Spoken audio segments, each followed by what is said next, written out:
Hey, everybody. This episode of the Joe Rogan Experience podcast is brought to you by LegalZoom. LegalZoom is a way to handle all sorts of legal shit that you would have to actually go to a lawyer to. Handle it online on your own with no clothes on. And you can go to LegalZoom.com and you can incorporate or form an LLC for as little as $99. You could form a will for $69. It's really easy to do. And if you panic and you're freaking out and you're like, I think I'm going to go to jail, they will connect you with an independent attorney who can give you additional guidance. Independent. It's not like one of their guys. And LegalZoom is not a law firm, but they provide you self-help services at your specific direction. And it can save you a lot of time and a lot of money. They've helped millions of people in America. In fact, over the last 12 years, 2 million Americans have used LegalZoom, and they've saved a ton of money. It's a sweet service. It's way better and way more stress-free than actually going to a lawyer. And if you enter in the code Rogan in the referral box at checkout, you will save yourself some money doing that. So check it out, LegalZoom.com. Use the code word Rogan. And we're also brought to you by Stamps.com. Stamps.com is an awesome service if you have shit that you're sending from your house and you would have to like weigh it and measure it, especially if you have your own business. If you have your own business, like it's a huge pain in the ass. You have to send things out. You have to go to the mailbox and they have to weigh things. You can do all that yourself, and you can actually print out real legit U.S. postage right from your desk. They will give you a digital scale. If you enter in the code JRE for your special offer, it's a no risk trial, $110 bonus offer, includes a digital scale and up to $55 of free postage. So go to stamps.com, and before you do anything, click on the microphone at the top of the homepage and type in JRE. It's a sweet way to do business. All you have to do is print everything up, put it on the boxes yourself, hand it to the postman, and you're done. Wouldn't you like that in your life? I would as well. Stamps.com, code word JRE. We're also brought to you by Onnit.com. That's ONNIT.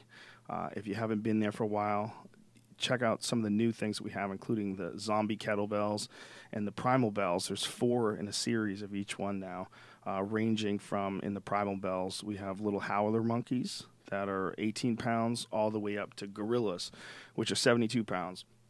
I always emphasize, I mean, if you're into them, if you think they're cool and you just want to have them around your house, that's one thing. But if you actually going to work out with them, if you can hire a trainer, just for maybe one time, see if he'll let you like film him on an iPhone, and just get the technique right. And don't start with really heavy weight. Don't try to go macho. You'll hurt yourself. And it's such a stupid way to hurt yourself.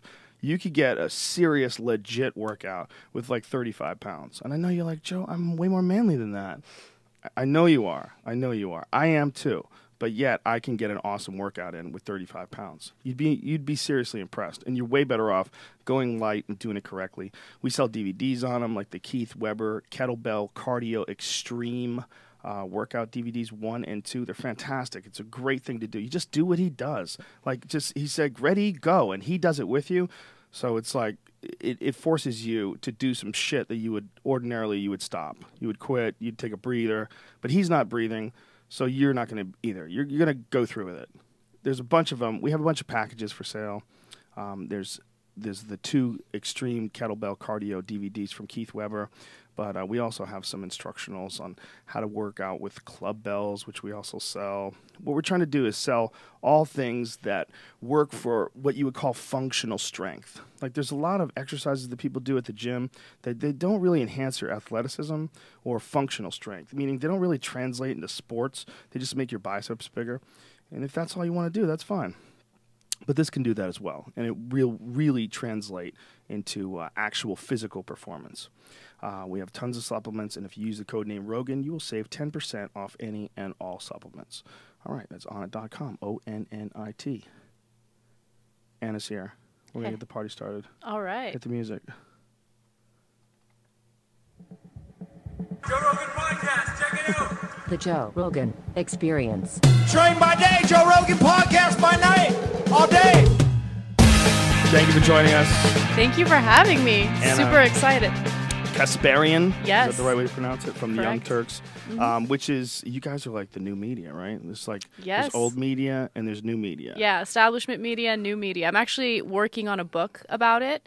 I mean, I'm not 100% sure that it's going to be published, so I don't want to, give too many details. It's something I'm working on now.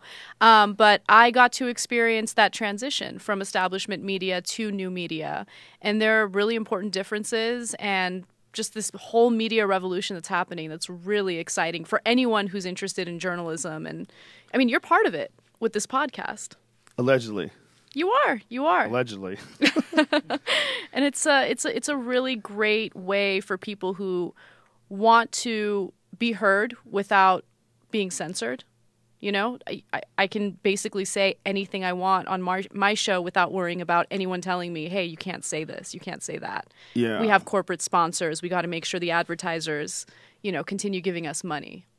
What's fascinating is all you have to do is be interesting, entertaining, informative, and that's it. It doesn't have to have CNN on it or Fox on it or any of these other names that we've attributed to like meaning what the news is or where the news comes from. Definitely. I mean, when I first started working at TYT, it was this unknown show. It had been around for a few years, but it was a really big risk for me to work there because I was working at CBS Radio at the time.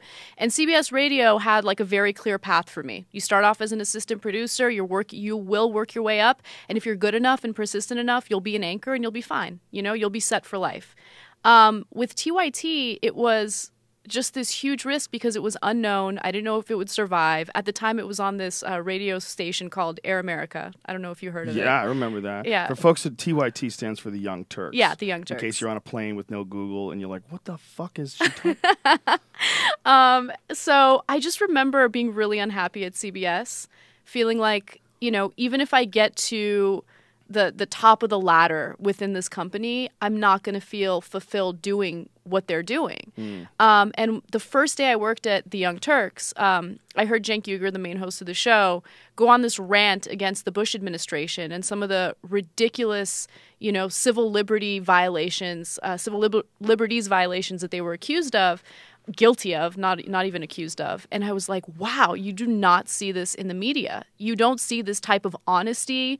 You don't see people go off like that. They're usually very senatorial whenever they're doing any type of commentary. And I was tired of it. I wanted some real news coverage. So that's why I made the decision that I made, and I left, and thank God I made that decision because TYT actually succeeded in big ways. In what year do you think it was where, it started to shift? Because it seems like, to me, it's maybe 3, 5, whatever years it is, but within the last few years, there's this shift where my friends don't ever talk to me about what they saw on CNN. They don't ever talk to me what they saw on Fox News. It's always, I read this online. I watched this online. I saw the Young Turks. I watched this show. I watched this guy's podcast. And this guy said, I mean, everybody that I talk to is talking about stuff that they're getting, when they're talking about real issues, they're talking about stuff they're getting online. Yeah, well, a lot of things have changed. People don't rush home to watch a newscast anymore. And people also know that there are corporate interests involved in traditional media. You see advertisements for things that you can't even buy on traditional media. Like I see advertisements for this company called Siemens. And I'm like, what are they trying to sell me? And you realize that they're not trying to sell the consumer anything. It's a form of control over the network. BP has a bunch of advertisements on mainstream media. And if they are the people that are paying your bills, you are less likely to be critical of their business practices. So with traditional media, you have that issue, and I think people are now more and more aware of it. And with online media, it's on demand. Okay, it's raw. We cuss, we say whatever the hell we want without worrying about censorship. And people like that. There's something really refreshing about it. Well, they didn't have it before, and they didn't think they could. And then they thought if they did, it probably would come in an uneducated form. Exactly. There'd probably be some idiots or saying stupid things that don't even ring true. But instead, there's intelligent people, and they're like, fuck this. And you're like, whoa, hold on. Yeah. Like, these people are actually articulate. They look like they went to school. Like, this is a new thing. I actually think that it's a perfect example of the free market deciding, because I don't think that the American people are stupid. I think that they can decide and determine whether or not someone is intelligent enough or credible enough to cover a particular story. So a perfect example of that is I'm not a science reporter. So whenever I attempt to cover science news, the audience tears me apart for it, as they should, because that's not my expertise. My expertise is political commentary, social commentary, and that's usually the stuff that does really well on the Young Turks when I cover it. And so the audience decides, and they will let you know. With mainstream media, it's really difficult for you to voice your opinion if you don't like the coverage, right? You might write an email, but you don't know if anyone's ever going to see it. With our show, we're on YouTube. We get constant feedback, and a lot of times it's not constructive, but sometimes it is constructive. I like how you said it like that. Not constructive. Yeah. That might be the lowest form of human on the planet, is the YouTube commenter. There are some pretty hideous people on there. If you looked at it like per numbers, like per capita, it's got like 40% assheads. Okay, so let me give you an example of something that enraged me the other day. I literally lost it in our studio, and everyone's like, you need to calm down. We covered this story about this guy in Massachusetts who was going around taking upskirt pictures with his cell phone, okay? So cops finally caught him back in 2010, and now he's going to stand trial for it. And he's actually suing the government because he feels that his First Amendment rights have been violated. And his female lawyer is arguing that since these women are in a public place, they have no reasonable expectation of privacy. Therefore, he should be allowed to take upskirt pictures of them. How absurd is that argument? Anyway, we cover it on the show. We share our, opinion on it.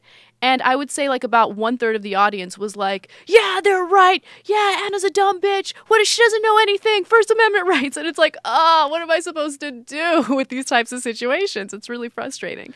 Those women who are lawyers are gangster.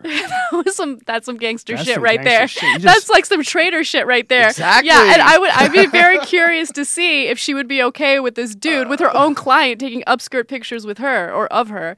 And another argument she made was, what? I mean, all these women were wearing underwear. We didn't see their vag, so it's okay. Wow. That's Yeah. very gangster of her. Yeah. Is that just what happens when you get into the business world? You get into the corporate world, and you become a lawyer, and it's about winning and losing, and Definitely. you take on the client and just Yeah. argue it, even though you're sold your own vagina down the river. I know, exactly. She sold her own vagina. I don't know what she looks like, but maybe she has nothing to worry about. Maybe no one wants to get an upskirt picture of her, and that's why she has no problem making these arguments in court. Or maybe she's just dying for someone to get a picture of hers. She's Maybe. just a freak. That could be it too. Definitely. Yeah, that's a fucking big leap that those women lawyers made. They just decided fucking straight to hell. I was really surprised by that. But, look, when you have, there's like financial gain involved, then, okay, I guess I can kind of understand where you're coming from. You're a lawyer and you're trying to make some money, I guess. And it's really difficult for lawyers right now to even get cases, to get work. So maybe that plays a role in it. But what really bothered me about it is we have a progressive audience. Like, our audience is pretty liberal. So whenever I see that kind of response to a story like that, I'm always shocked. I'm like, wait, you guys are okay with this? It's just men. It's just most men who are raised by shitheads. That's a lot of it. It's a big part of it. The real problem is they don't even realize they're being shitheads because their dad was a shithead, their brother's a shithead, they grow up in a community of shitheads. They don't even realize it. It's just ape behavior. And there's also a possibility that they're just straight out trolling. Like, they don't even believe what they're saying, but they're doing it to get a response like this. They just won. They just won, and I'm totally aware of that. But Yeah, and that's hilarious. I remember being in the studio, like, reading the comments, and I was like, what the fuck? Why? What am I doing with my life? Does it matter?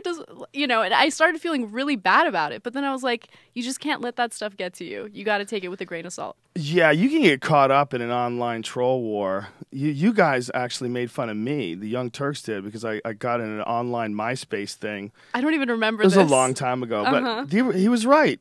I would have made fun of me if I was me. I shouldn't have had this interaction with this kid. This kid kept harassing me over and over again. It was during the MySpace days, and no one knew like how to handle that. Yeah, it was like the new thing that someone could just contact people. Yep. And so some people would just contact people and go, "Why haven't you not killed yourself?" You know, and you would get an email from someone saying, you know, you're horrible. You should, you know, you should eat glass. You know, whatever. Yeah. You'd get like a lot of those in a day. Like, what the fuck? Like, this is weird. This is a new thing. Interesting. I get dick pics regularly. Really, regularly. Do you geotag them, and you should re-upload them online. Let everybody know where that sweet dick is hiding. I've considered that, but you know, a lot of times they'll send me the pictures on Facebook because I have a fan page on Facebook, and every once in a while I'll check the messages, and they're so stupid because all of their private information is on there, like where they work, who their girlfriend or their wife is.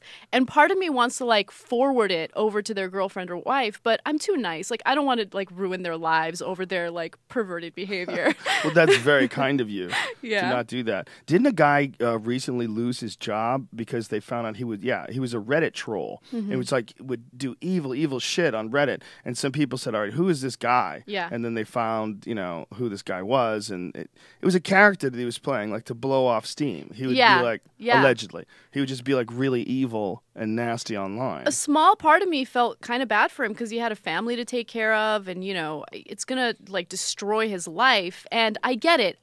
Online anonymity allows people to blow off steam in that way. And a lot of people right now, because of the economic crisis, because of all the crap that's going on in the government, all the death and destruction that's around us constantly, a lot of people need some sort of outlet, and so they will use online anonymity to do that, to say hideous things to other people because that makes them feel good about themselves. And I think that if you're a mature adult, you can just ignore them and step away. I'm not interested in censoring them. I know that YouTube is trying to like, you know, work with their comments so those negative comments get pushed back to the bottom or whatever, and no one can read them. I just feel like, you know, the internet should be an open forum for the most hateful people if they want to be hateful.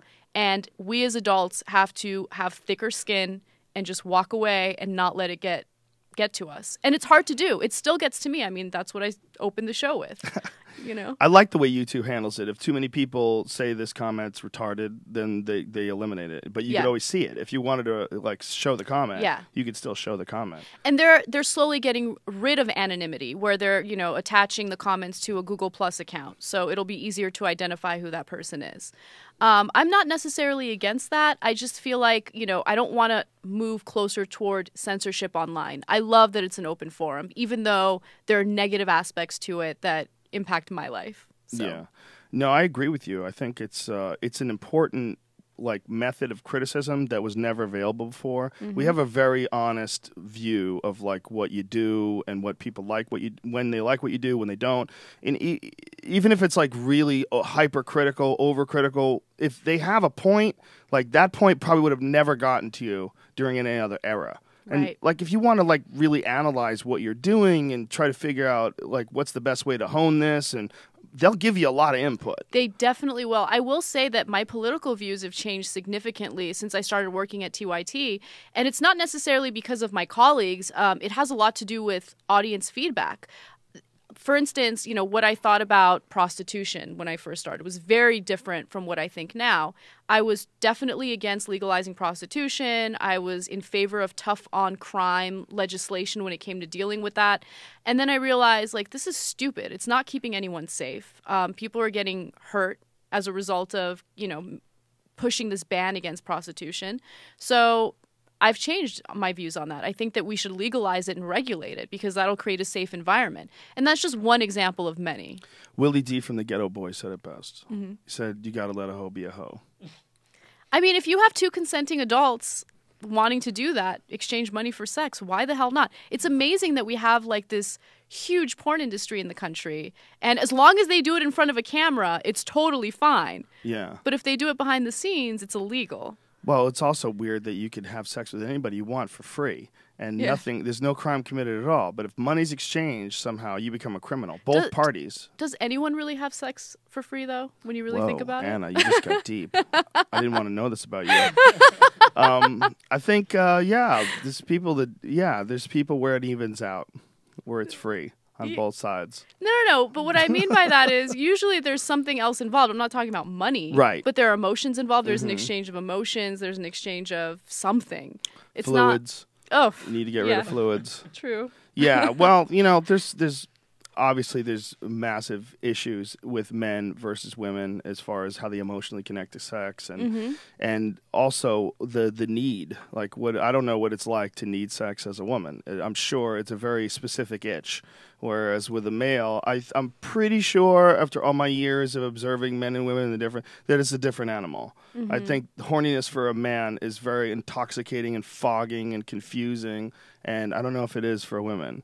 I think that's why, like, a lot of women like a few cocktails first, so they can light up the crazy furnace without. I think the cocktails. I think men and women have similar sexual desires. However, women are not allowed to be as open about it because of societal expectations and certain gender roles. If you are a woman who is open about how much you love sex and how often you want to have sex and how badly you need it, you are looked at as a hoe. There's no question about it. People will refer to you as a loose woman, a slutty woman. That's the reason why a lot of women like to have the cocktails before they have sex, because that'll allow them to let loose and do what they really want to do. Right. You know, without feeling guilty about it. At least that's my take. And then also, if you don't have sex, if you decide to save yourself for marriage, or you save yourself for someone that you genuinely love or whatever, then you're considered a prude. There's really no winning. Yeah, women have a total short end of the stick society-wise when it comes to sex, without a doubt. But I think that if you wanted to say, like, who's going to think that you're a hoe for enjoying sex? Well, it's definitely going to be women. There's going to be a lot of women that think you're a hoe. Yep. And it's definitely going to be guys who you won't have sex with. Right. So what's left? You're only left with, like, two groups of guys. There's guys that would have zero problem with it at all, and then there's guys that would only have a problem with it if you weren't attracted to them. That's, you know, and most likely, it weeds out assholes. So if you were a chick and you were just like, listen, I'm a freak, I like to get fucked all day long, that's what I'm into, you'll find exactly the right people you need in your life. That's an interesting perspective. I think girls won't want to have anything to do with you. I know, but you'll also attract a lot of really scary, pervy people. Oh, no doubt. Instantly. Because I think for a lot of people, especially in the culture we're living right now, if you're that open about your sexual desires, you know, people will see that as a green light to do things that might even be considered illegal. You know, whether it's harassment or sexual assault or something.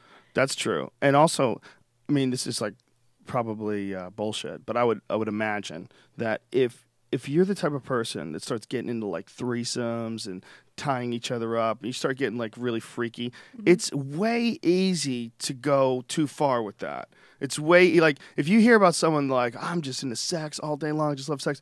Is it just sex? Or how long does it take before a ball gag comes out? You know? Is it a month into your relationship? You know, like a year later, what are you going to be into a year from now? Yeah. Just duct tape. Dude, I like ripping it off of her. You know, there's people that get in, like, how does that happen? They go down one of those pervy roads. Yeah. Now you just got deep. Yeah. You go down pervy road and you just can't get satisfied. It's like people have this weird thing of constantly wanting progress. If they have a house that's 4,000 square feet, they want a house that's 5,000 square feet. If they make $500,000 a year, they want to make $1 million a year. They always want to take things to the next level, and that includes like freaky shit. Well, that's the American way. You always want more. You want the bigger TV, and even I'm definitely guilty of that. You know, I live in a really modest apartment that I love, but the other day I was like, you know, I can probably go for a bigger apartment.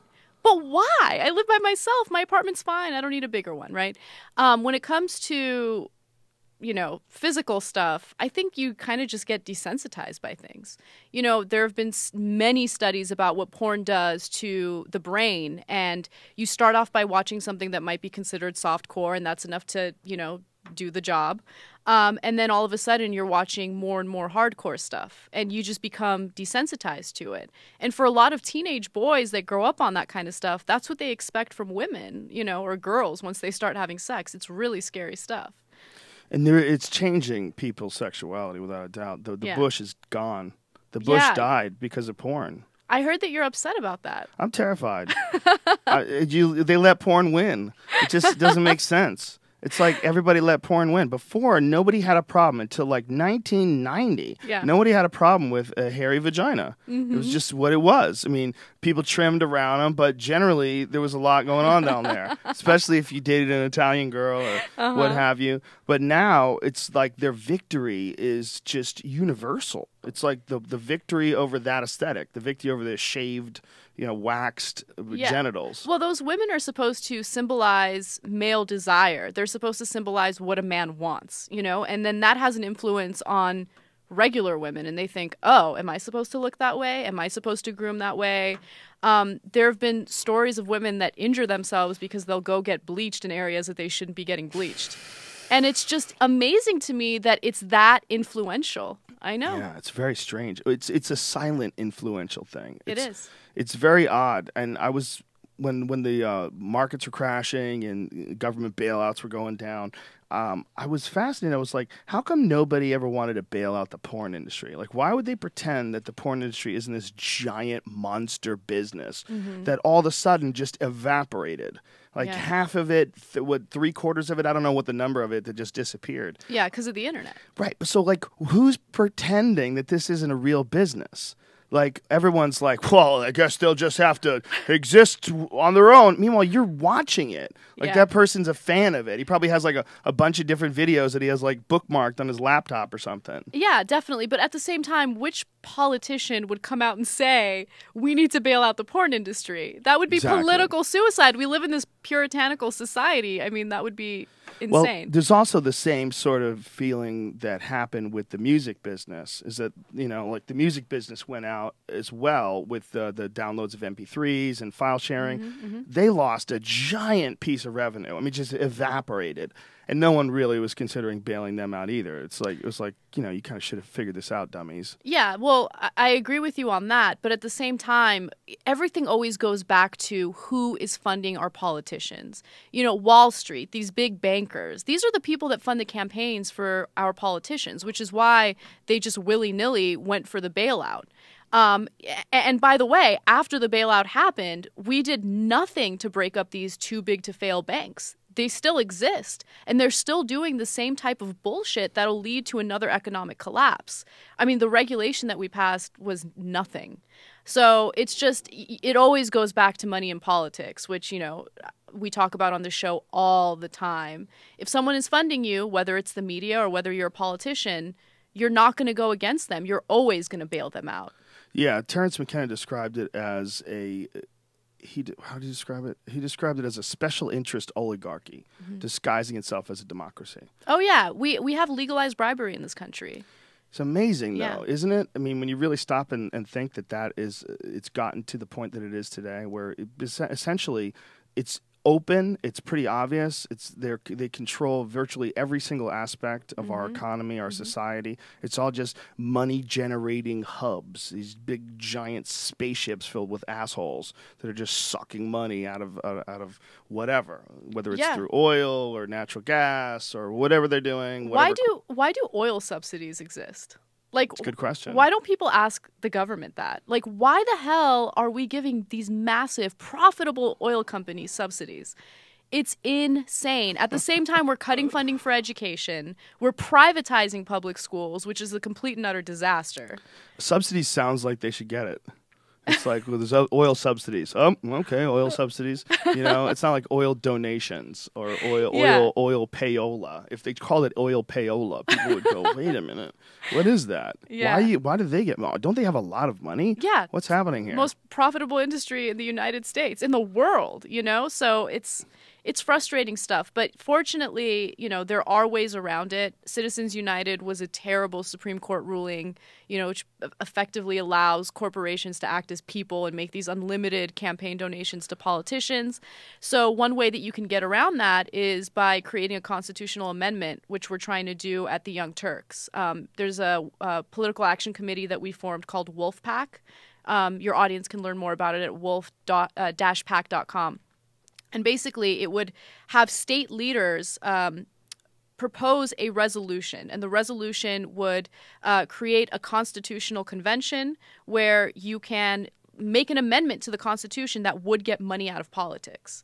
And that would fix so many problems, because then our broken democracy would change into a system that it was intended to be, where our elected politicians are supposed to represent us, the people, instead of corporations. Well, when you back something in the corner and shine a light on it, you really get to know its true nature. Yeah. And if that ever does come to play, it would be a very fascinating moment to see how the system that's in place today would deal with the idea of taking money out of politics and what kind of a scramble would take place. Yeah. It would be quite weird to see. It would be, I'm not going to lie, it's definitely going to be difficult to do. Cenk Uygur is really optimistic about it. I'm not as optimistic as he is, but I think that if the American people become a little more politically active and they sign the petitions necessary and they hold their state representatives accountable, I think that this could happen. It just takes a little bit of political activism. And unfortunately, there's this huge level of apathy right now,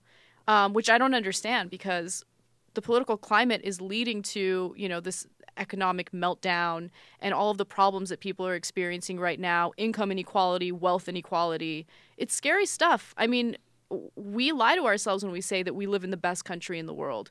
We have legalized bribery. We need to fix it. We need to fix our democratic process.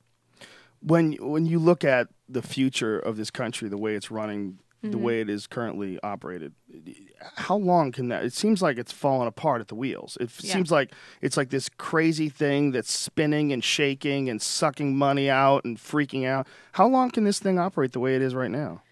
I'm not sure. I mean, that's a really good question, but people are really starting to feel, the downfall of how our system is working. Like, just to give you an example, this number blows my mind. The top 10% in this country own 75% of the wealth. That is bananas. It's a lot of money. That's a lot of money. It's a lot of ballers. And 10% ballers. 10% ballers. Everyone else is struggling. They're struggling. Top 1% owns 1/3 of the wealth in the country. And so people are struggling to make ends meet. And the reason why that's happening is because we're seeing these huge tax cuts for the most wealthiest people. Why is it that we're supposed to have the highest corporate tax rate, but because of corporate loopholes, we actually have the lowest corporate tax rate? I mean, we got to get rid of those loopholes. And then you have the Republicans saying, yeah, you know what, we should raise taxes. One way we can do that is by getting rid of deductions. Which deduction do they want to go after? Homeowners. They want to go after people who get that interest rate deduction in their taxes. And that, of course, impacts the middle class. So there's just a lot of frustrating stuff going on. It seems like there's too much stuff going on for everybody to pay attention to everything. And that's one of the reasons where the apathy comes in. It's just too freaky. There's too much happening. It's too nutty. It's not going to get fixed. Shit. Close the shade. I'm going to take a nap. I'm going to watch the Kardashians or play video games or do whatever I need to do to distract myself. And I don't blame people for doing that. A lot of these issues are really complicated and complex. You have to sit down and do so much research. We have this mainstream media that's also broken. They're not reporting the real news. You have to really depend on independent media to get real facts. And so I don't blame people for wanting to be distracted. But at the same time, if we allow things to continue the way they are, we're going to have the wealthiest people living in their castles with moats around them, while we're going to struggle to find private security because everything that is publicly funded is going to be defunded, including our education. We're seeing that happen now.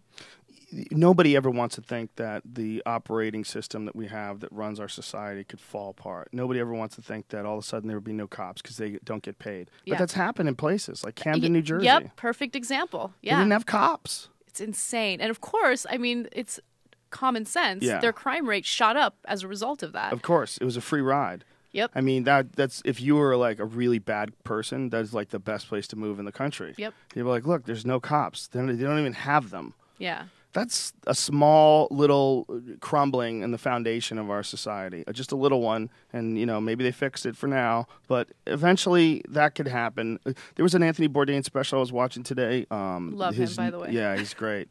His new show, for the CNN show, he was in Detroit. And he was just going over these factories where they used to make these amazing cars, and now they're just completely falling apart. And it's freaky. It's freaky to see how this city of 2 million plus people now is like less than 700,000, and you could buy a house for like $500. And he was like touring around the city and checking it out. And if that can happen that quickly. Yep. That's just one city. That can happen other places, too. Like, this whole thing is, like, barely hanging together with chewing gum. And I think the most frustrating part about that is, we have politicians that will pass policies that lead to the collapse of certain cities.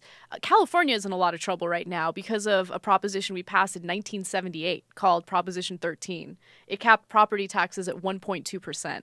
And as a result, we started defunding our education, which is why the LAUSD went from being one of the best school districts in the country to being one of the worst school districts in the country. And we just lost out on a ton of revenue as a result of our very low property taxes. And so they'll pass policies like that. In the case of California, of course, Californians voted for it, which was disastrous. But then at the same time, they'll cut government programs that'll help the poorest people, whether it's the SNAP program or the food stamp program or, the welfare programs or whatever that help needy kids. And it's like, look, if you don't want to spend this much money on governmental programs or social programs, then stop passing policies and tax cuts that make it really, really difficult for people to make ends meet. Well, I think if it wasn't for shows like yours and people like you and Cenk who are exposing this stuff and people in the new media, people that are writing these very, very popular blogs, if it wasn't for that, this information wouldn't be going out. And if the information wasn't going out, people wouldn't realize what a clusterfuck it really is. They would tune into the nightly news and get this sense that everything's going to be okay, which is basically what America did until the internet came around. Yeah, definitely. Yeah. It seems like within the 10, 15 plus years of the active internet, the whole world has just stopped and went, wait, what the fuck are we doing? Like everyone's shaking their head, looking left and right. Confusion, turmoil, and questioning on a level that I don't think we've seen before. And this weird new thing where anybody can just stick a camera and attach, a USB it to a laptop, and boom, you're online. I know. Whether you're making YouTube videos or making MP3s. It's incredible. It's a weird, weird time. It gets me really excited, just thinking about it, because the possibilities are endless. And I mean, we had the Young Turks. We had no marketing budget. We had no publicity. We had nothing. All we did was create a business model that worked. Cenk does the really serious political reporting, which I'm jealous of. That's what I want to do. And then I come in and I do the stuff that goes viral online. Why would you be jealous of paying attention to this system? I love politics. Really? I love politics. And don't get me wrong. Why don't you marry it? Maybe I will. Sorry, No, I love... I mean, I studied political science for my master's, and it's just always been a passion of mine since I was in high school. So even though things are really bad right now, I have this passion to try to make a difference. And so I see Cenk making a difference, and I'm really proud of him. And he's someone that's been my mentor, someone that I look up to. And, I want to be able to analyze politics as well as he does. At the same time, I was brought in for something completely different. I was brought in to make the company money, and that's basically what I do. The stories that I cover in my hour of the show are sometimes very important social stories, whether it's gay rights, women's rights, whatever, men's rights when it comes to how they get screwed over, when it comes to children and marriage and basically the law. Men are basically screwed over when it comes to sexual harassment and stuff, but women aren't. It's amazing.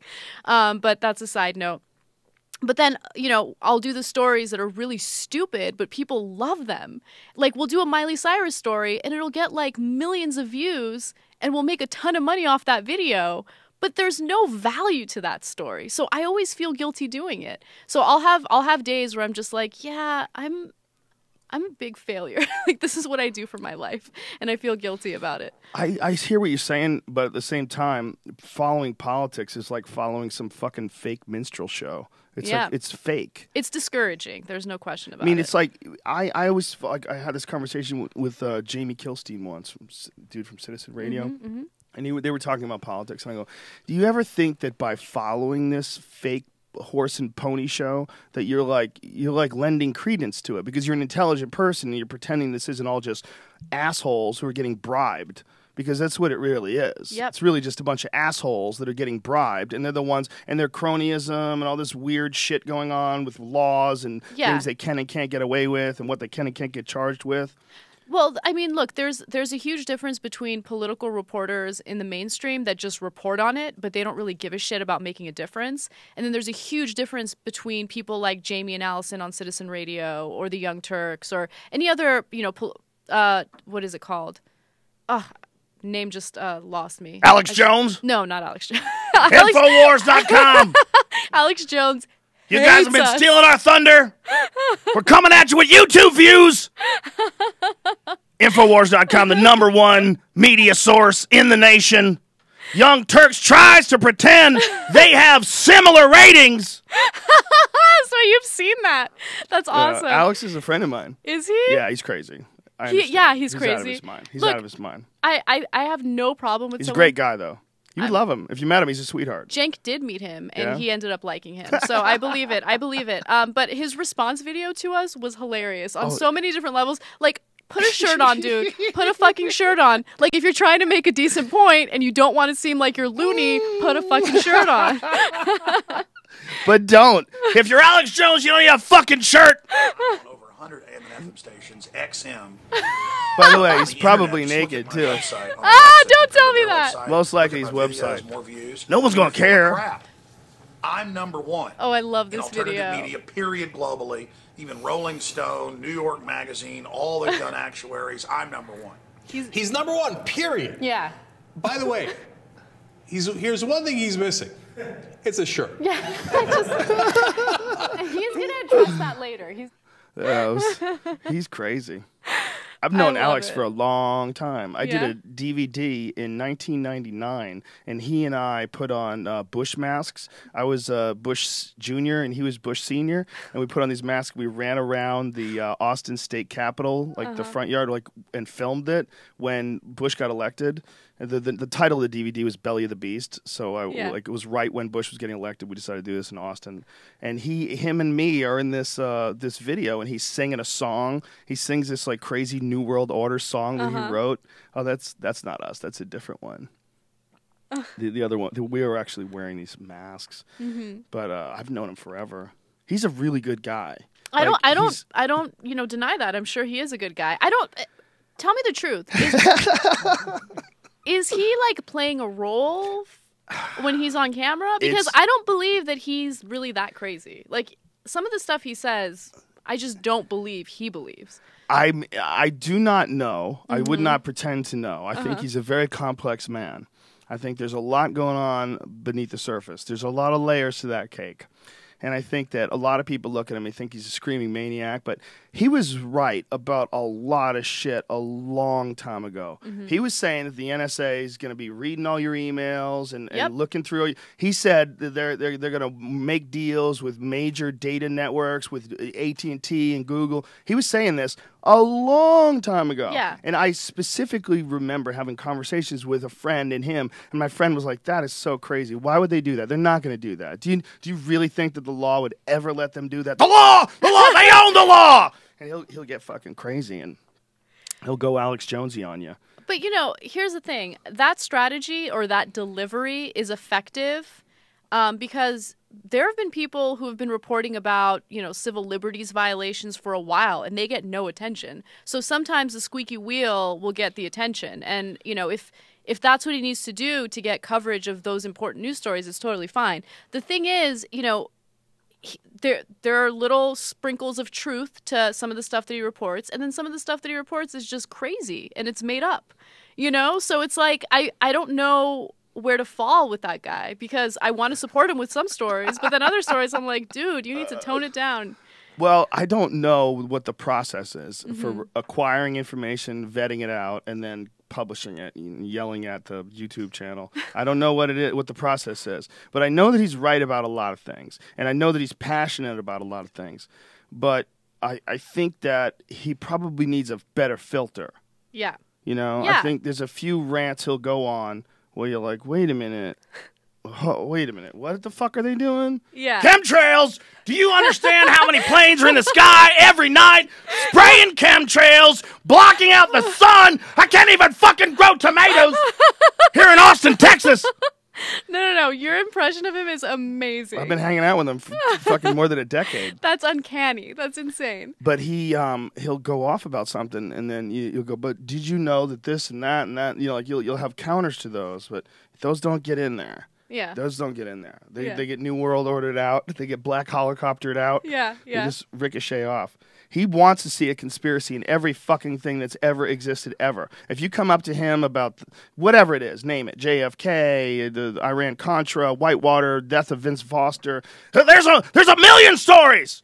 They never end. He'll just fucking come at you. But he's been right about a lot of stuff that's really freaky. Yeah. One thing that he reported on that very few people caught was the use of paid police officers to pretend to be people that are in a crowd protesting, and then agent provocateurs, and they would start smashing things. Yeah. He covered this in Seattle when the World Trade Organization was making their, I believe it was the 90s, when there was these massive protests, and the protests went violent.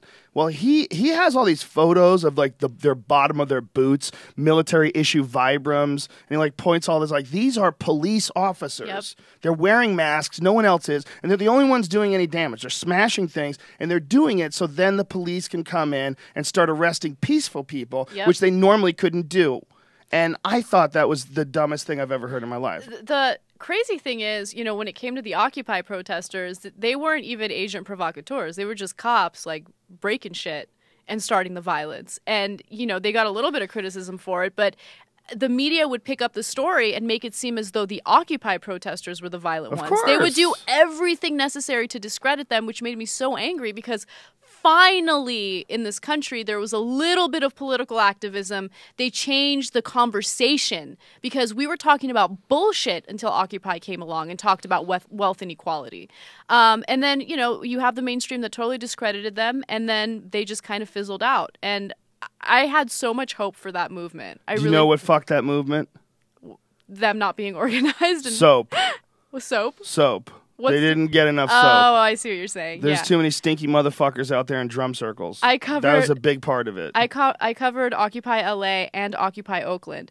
Occupy Oakland was a scary situation to cover because they were a lot more militant there. I mean, their intentions were in the right place, but their delivery was a little scary. So I just kind of felt like shit could hit the fan. Yeah, like one wrong move and violence could break out. But it was because they were overly protective. They knew what was happening to other protesters. Look at what happened at UC Davis, I think. With that cop spraying that pepper spray on those students that are just sitting there. So I think that they were just overly protective, as they should have been, because of the treatment that all these protesters were dealing with. And the treatment throughout history. I mean, all they have to do is go back and to look at what was going on during the Vietnam War. Look at what happened at Kent State when they started shooting. The National Guard is shooting at students that were protesting. I mean, that's not that long ago. Yeah. People are aware of that kind of stuff. But when I saw this Alex Jones thing, I really thought it was the dumbest thing I'd ever seen. I was like, there's no way that could ever be possible. There's no way. And then he presents it like very clearly, very cleanly, over and over again, all the different news stories that pointed to different various incidents that took place, including them sequestered. They got all of the agent provocateurs in a house. The cops negotiated with them and then let them go. I mean, the whole thing was like so cut and dry and clear. When you have evidence backing up, your belief that something is a conspiracy, then of course, I mean, you have strong evidence and I'll believe it. But it's one thing to have the evidence. It's another thing to purport that something is going on and then not having the evidence to back it up. Well, that's why I said I think he needs a filter. I think he's got a lot of his heart and his intentions are in the right place, and the dude will go to war. Like he'll fucking roll his sleeves up and duke it out in the street with somebody. He's fucking crazy. Alex is nuts. Yeah, he's a madman, but he's also a good guy. Like I just think that he needs a filter. You know, but he's right more than he's wrong. I'll tell you that, especially now. That's his Alex and me, and that's Alex on the left and me on the right, and this is his song. Oh my God. That's Alex singing. That's great. That's my buddy. He sounds like a fun person to hang out with. Yeah, he's very fun to hang out with. He's great to drink beers with. Yeah, I can imagine. He's a good dude. He's funny. He says a lot of really funny shit. He's a good guy too. He's a sweetheart. He really is. So did he ever talk to you about why he got on us, about like views? No, I don't ask him any questions about things like that. He's been in some disputes with friends of mine, and he's been in disputes with all kinds of people. I just go, it's just Alex, man. You're gonna have to deal with that on your own. That is really funny. Yeah, yeah. But he's, like I say, he's a good guy. He wants a better America. He really does. He's not a greedy guy. He's not a guy who's in it for the money. He'll give you the shirt off his back. Clearly. I've already sent it. Send it using stamps.com. He really is like the real deal. Like, he really wants a better America. He really wants to get out all the corruption, the scum. But he believes that the global elites are trying to live to be 1,000 years old. What they're doing right now with stem cells, the reason why the Bush administration, and he'll just like. How did you meet him? How did that happen? I met him in Texas through a friend of mine who's friends with him. Okay. Knew him from his radio day. Well, he still has a radio show, but now it's more internet-based. But he had a radio show. I think his radio show is still pretty popular, though. And, like, those dudes that have those ham radios. Yeah. And they tune in. They'll tune in to Alex Jones. They're fucking just thinking this is that thinking that the only problem with that is there's that thinking that goes along with that, which is like collect gold, like dig a hole in the ground for a nuclear shelter, like preppers, and people start putting battering rams in their pickup trucks. Crazy. Like, I don't think that's the way to do it. I don't want to live my life like that, where you're constantly paranoid and you're worried about doomsday. Look, there's some really scary shit happening in the government right now, and I will not take away from that. But I don't believe in the doomsday preppers. Like, they need to calm down. Their paranoia is misplaced. Unless something happens like what happened 2 days ago in the Philippines. Yep. Yeah. That's the real issue. Yeah. Mother Nature is the issue, and we keep fucking with her. So yeah, allegedly. Because, not enough scientists agree on, well, there's plenty of science. There's plenty of scientists that disagree. Mm-hmm. They all happen to be working for oil companies, gas companies. Those the Koch motherfuckers. Brothers. I mean, the Koch brothers will fund scientists to put out studies that claim that either climate change does not exist. This is just a normal trend that we're experiencing with our planet, or that it exists, but it's not, created by humans. Well, they went way back to the 1950s. They were doing that with cigarettes. When people were trying to come out saying, hey, I think these things are giving us cancer. Yeah. They fucking funded a shitload of studies. They were like, no, look, it's actually totally good for you. Yeah. Helps they can lose find weight. certain things. We were talking about it on the podcast yesterday, where nicotine actually can be a medicine in certain circumstances. Mm-hmm. I think it can help people with heart issues and ADHD issues and all these different things. So, like, you could find a way to rationalize, if you were a real piece of shit, that, like, you should probably smoke cigarettes. Yeah. You won't get ADHD. Yeah. I mean, it's just like another example of money influencing, the behavior of Americans and the information that gets put out there. Yeah, when we were talking earlier about being addicted to items and being addicted to things and how you wanted to get a bigger apartment even though you don't need it, I'm guilty as charged too. But I think about it all the time, and what I'm starting to believe is that human beings, like, the reason why we like to think of ourselves as being something that we're much more in control of than just the woes of nature. But I kind of think that more likely than that, everything is natural. Mm-hmm. And even though we break down, like, ant behavior as being natural and wolf behavior as being natural, but humans, well, we have free will and we have education and we have maybe, but when I look at, like, the trend, like where it is right now, I don't know how it got here, but let's pretend it's all nature. Yeah. What is it doing?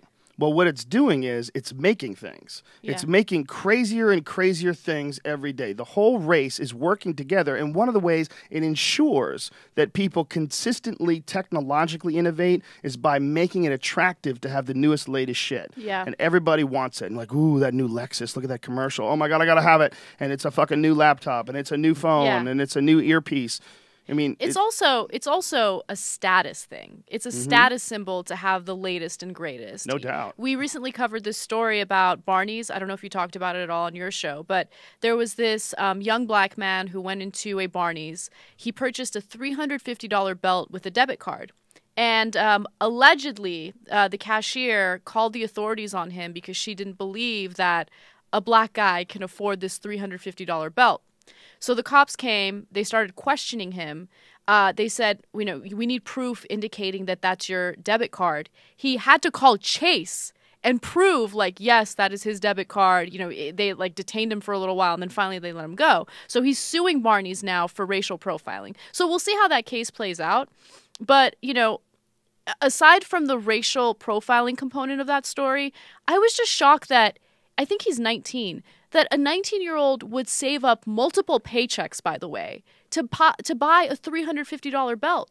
And it's like, it goes against everything I believe. I hate that kind of materialism. And he's a victim here, so I'm not trying to criticize him. It's more of a societal thing where we all want to show off our new shiny handbag. And it's fucking bullshit. I hate when women fall for that crap, when they work multiple months just to afford like a $2,500 handbag. And it's like, who are you trying to prove? Like, what are you trying to prove? And who are you trying to prove it to?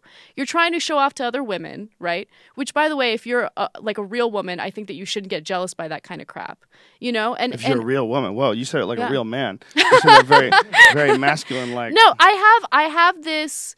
As I get older, I mean, I'm getting obsessed with a person's character. And I care less and less about the bullshit that doesn't matter. So when I was younger, you know, I got brainwashed into thinking, hey, you know what? You need to make sure that you marry a guy who's like really established in his career because you want to make sure he can take care of you.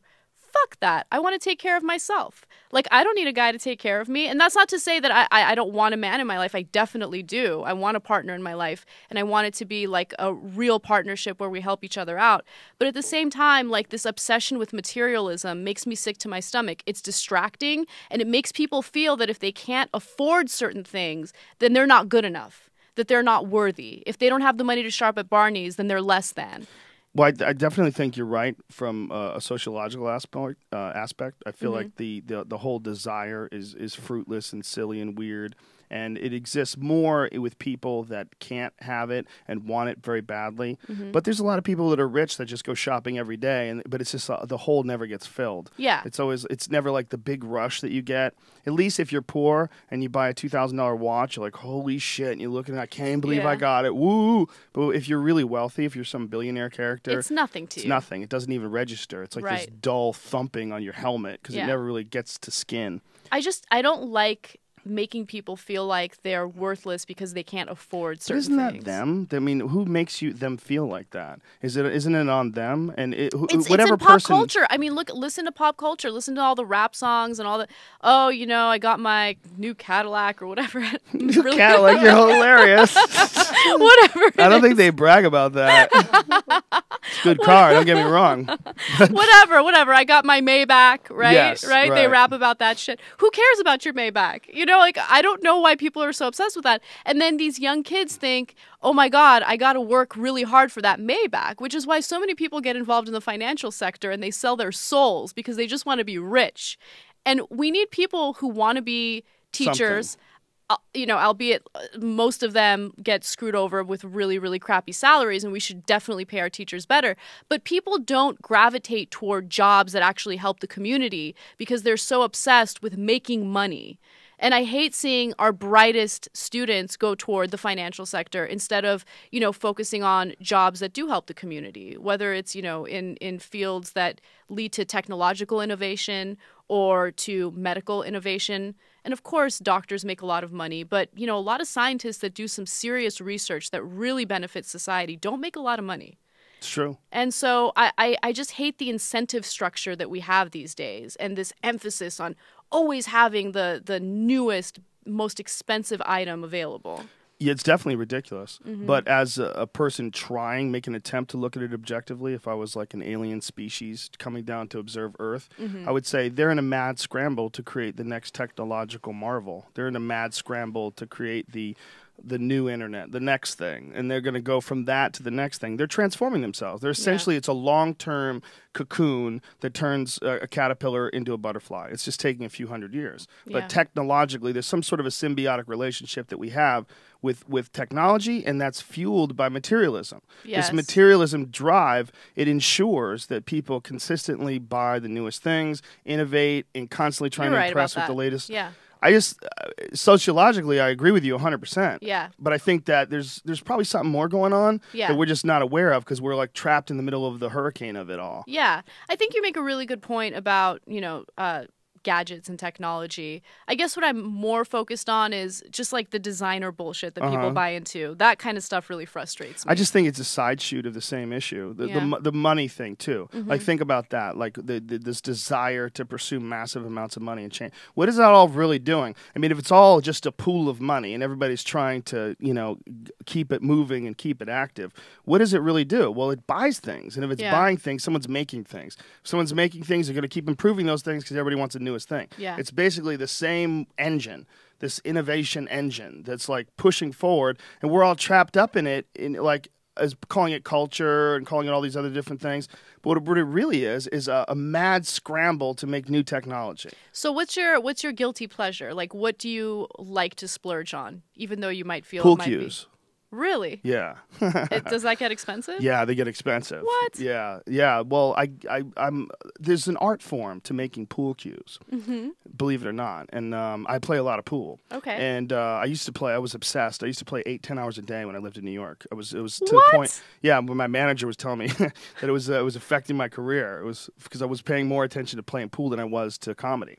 Yeah, I was completely obsessed. But there's not that many pool cue makers, but the artisans, the real handmade ones. Like there's a guy named Barry Zambodi, who's like world famous. His dad was Gus Zambodi. He's like one of the original pool cue makers. Like that name has like a lot of weight to it. And these cues are like this artistic, functional art that you could play pool with, but they're also like really beautiful. I'm fascinated by them. My friend Eric has a company called Sugar Tree, and he makes these beautiful cues all based on woods that are like really exotic and strange burls and weird like figure in the wood, and he's just obsessed with wood. And because like you get like you when you buy one of his cues or you play with him, you could like literally see the passion that it took that this guy made. This guy who's obsessed with wood. He's really obsessed with different grains and tonal qualities and aging them, and it's this real artistic expression. And it's a functional piece of art. I'm obsessed with them. So there's nothing wrong with that. That's very like obscure, and I've never heard anyone talk about pool cues like that. Yeah, I have a big cabinet full of them. That's my guilty pleasure. Nice. I just love to play pool. Nice. It's a stupid thing to do. I mean, it doesn't matter whether the ball goes in the hole, but it does matter. Everything matters. If that's what you find pleasurable and, it helps you blow off steam or whatever, go for it. There's nothing wrong with that. I think there's a microcosm to life in it.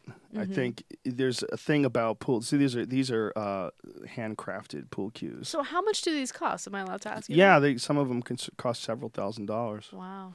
Those ones you're looking at, those are probably $2,000 or $3,000 at least. That's really pretty. Yeah, and they get real intricate, and there's different ways they splice them together. Like you see those things at the end, like those little things inside of them are little inlays, and as you get further out, those are different pieces of wood that are spliced in together. That's insane. Cut and glued in place, and then spun on a lathe, and they're exotic woods, like that's ebony, and you could see all these different inlays. Some of them were probably made out of ivory and silver and all these. It used to be legal to buy ivory to make pool cues with, and they used to make the balls out of ivory. And then people realized what a piece of shit you have to be to kill an elephant, so they cut that off. But there's so much ivory left over. It's really kind of sad. There's so much left over from when they were just slaughtering elephants before they started regulating it, that you can get ivory to make inlays and stuff in pool cues. It's everywhere. So it becomes like a real issue, like a moral issue. You have to think like, wow, is that kind of fucked up? But then it's like, well, what are they going to do with the animals? Like been dead since 1970, and they've had these tusks. Are you just going to let them go to waste, or is it better to like put them in a museum where people can look at them? Like it's kind of an interesting moral dilemma. But my friend Eric uses this fossilized mastodon bone that he got. Wow. Yeah, he uses like 10,000-year-old fossilized walrus ivory that came from, like they How does he even get his hands on that? That's insane. His sister's an archaeologist. Wow. Yeah. That's fascinating. Yeah, I think it's his sister. But yeah, he's like really into. He doesn't use like that many. He doesn't use like that many inlays. His is all just about the wood, like the quality of the wood.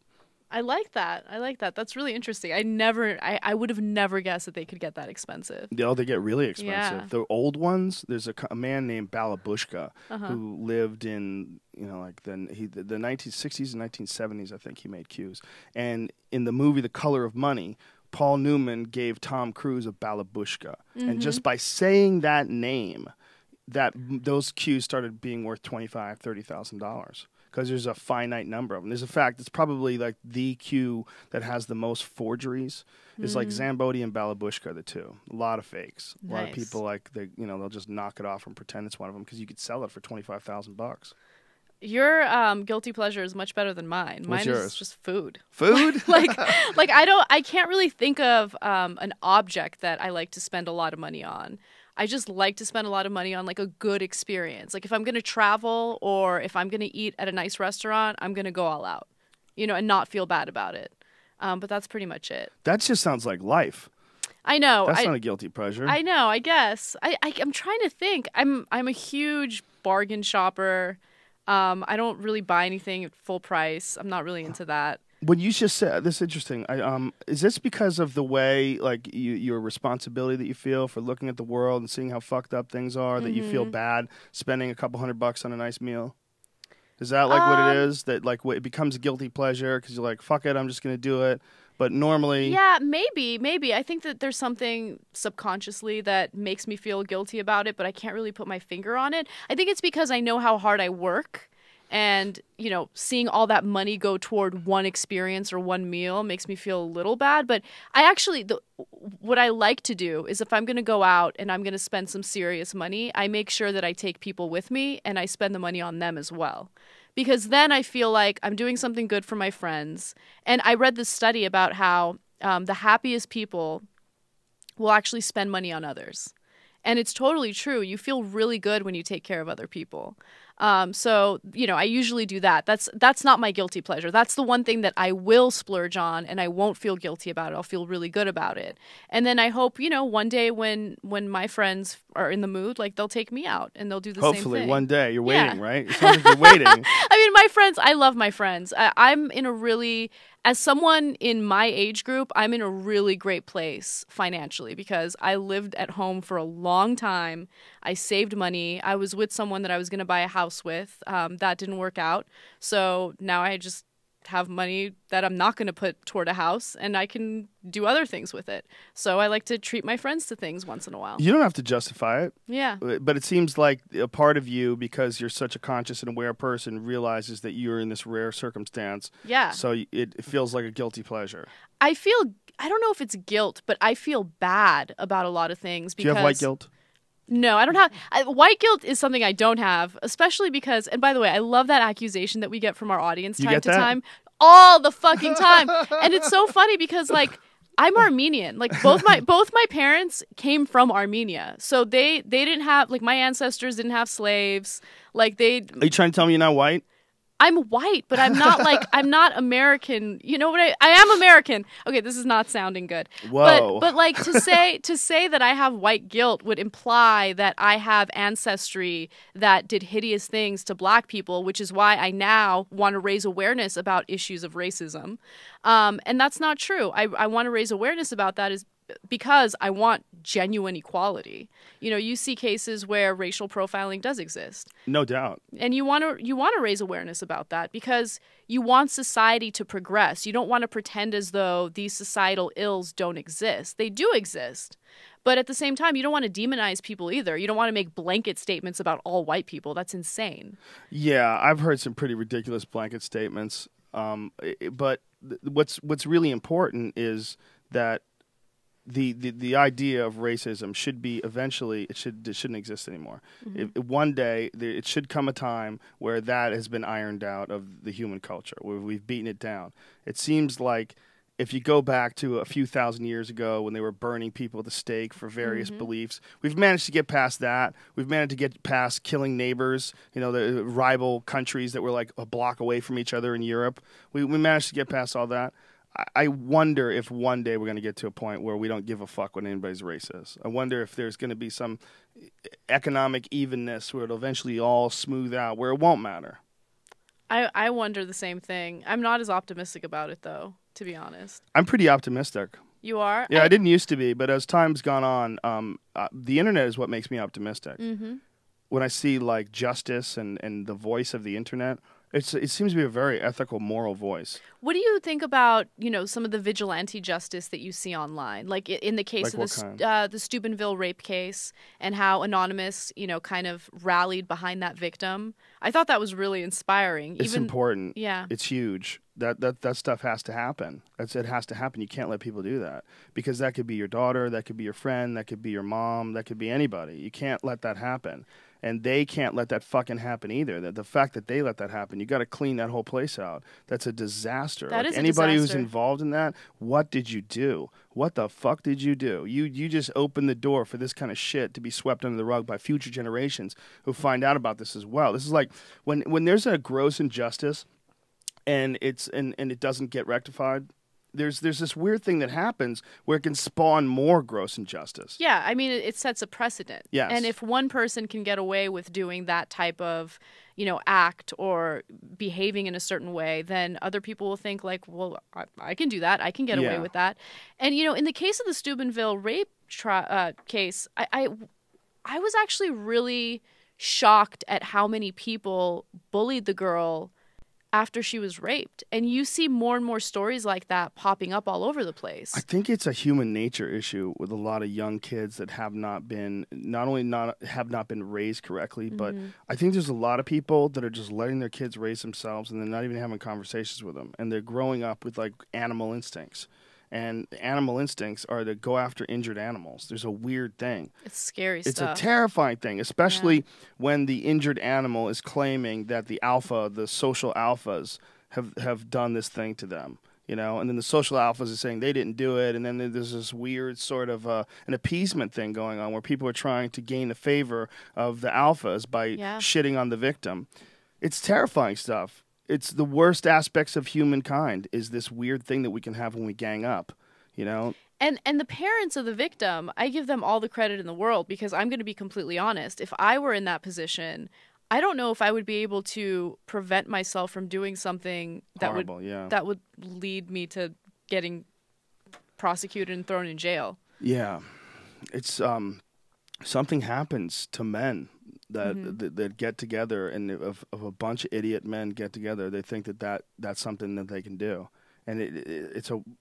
And in the case of Steubenville, they're boys, they're teenagers, and they think they can get away with it. Well, it's just men, period. I mean, young men, old men. There's a man thing that can happen if there's too many dummies, and they get together and they start thinking that they're making sense or that they should just fucking do this. That's where like gang murders take place and gang beatings and. I'm sure there's a similar sort of group mentality that happens with women, but it doesn't seem to turn into as much of a victimization thing. It can happen. I've heard of like groups of women beating up other women. I've heard of that. Oh, yeah. If a girl like fucks some girl's husband or something like that, and she get her friends and they all beat the shit out of the girl. I've heard of that kind of stuff happening. Jesus. Scary stuff. I've heard of stories of women raping men like that. Terrible. We were talking about this on the podcast yesterday, the problem with male rights organizations. Oh, you guys must have gotten some serious hate for that. No, because my point is always that, there's a lot of dudes get fucked over when it comes to divorce laws, but the problem is when male rights advocates get disingenuous, like they were talking about rape issues. They were saying the number one group that gets raped in this country is men in prison. But the problem with that is, of course, that men are raping those men. It's more proof that men are cunts. Men are raping men. It's a stupid argument. That's the worst thing you should ever say. Yeah. You're just saying that we're just rapers. We rape each other. We don't give a fuck. We'll rape anybody. I mean, that doesn't mean that men are victims. If men are victims from men, how does that support the point that that's the real issue? That's actually a really good point. That's a really good point. Well, it's a dumb point that it's a disingenuous thing that they're saying. Yeah. Like, guys aren't really wandering around life worried about getting raped. They worry about it if they get imprisoned.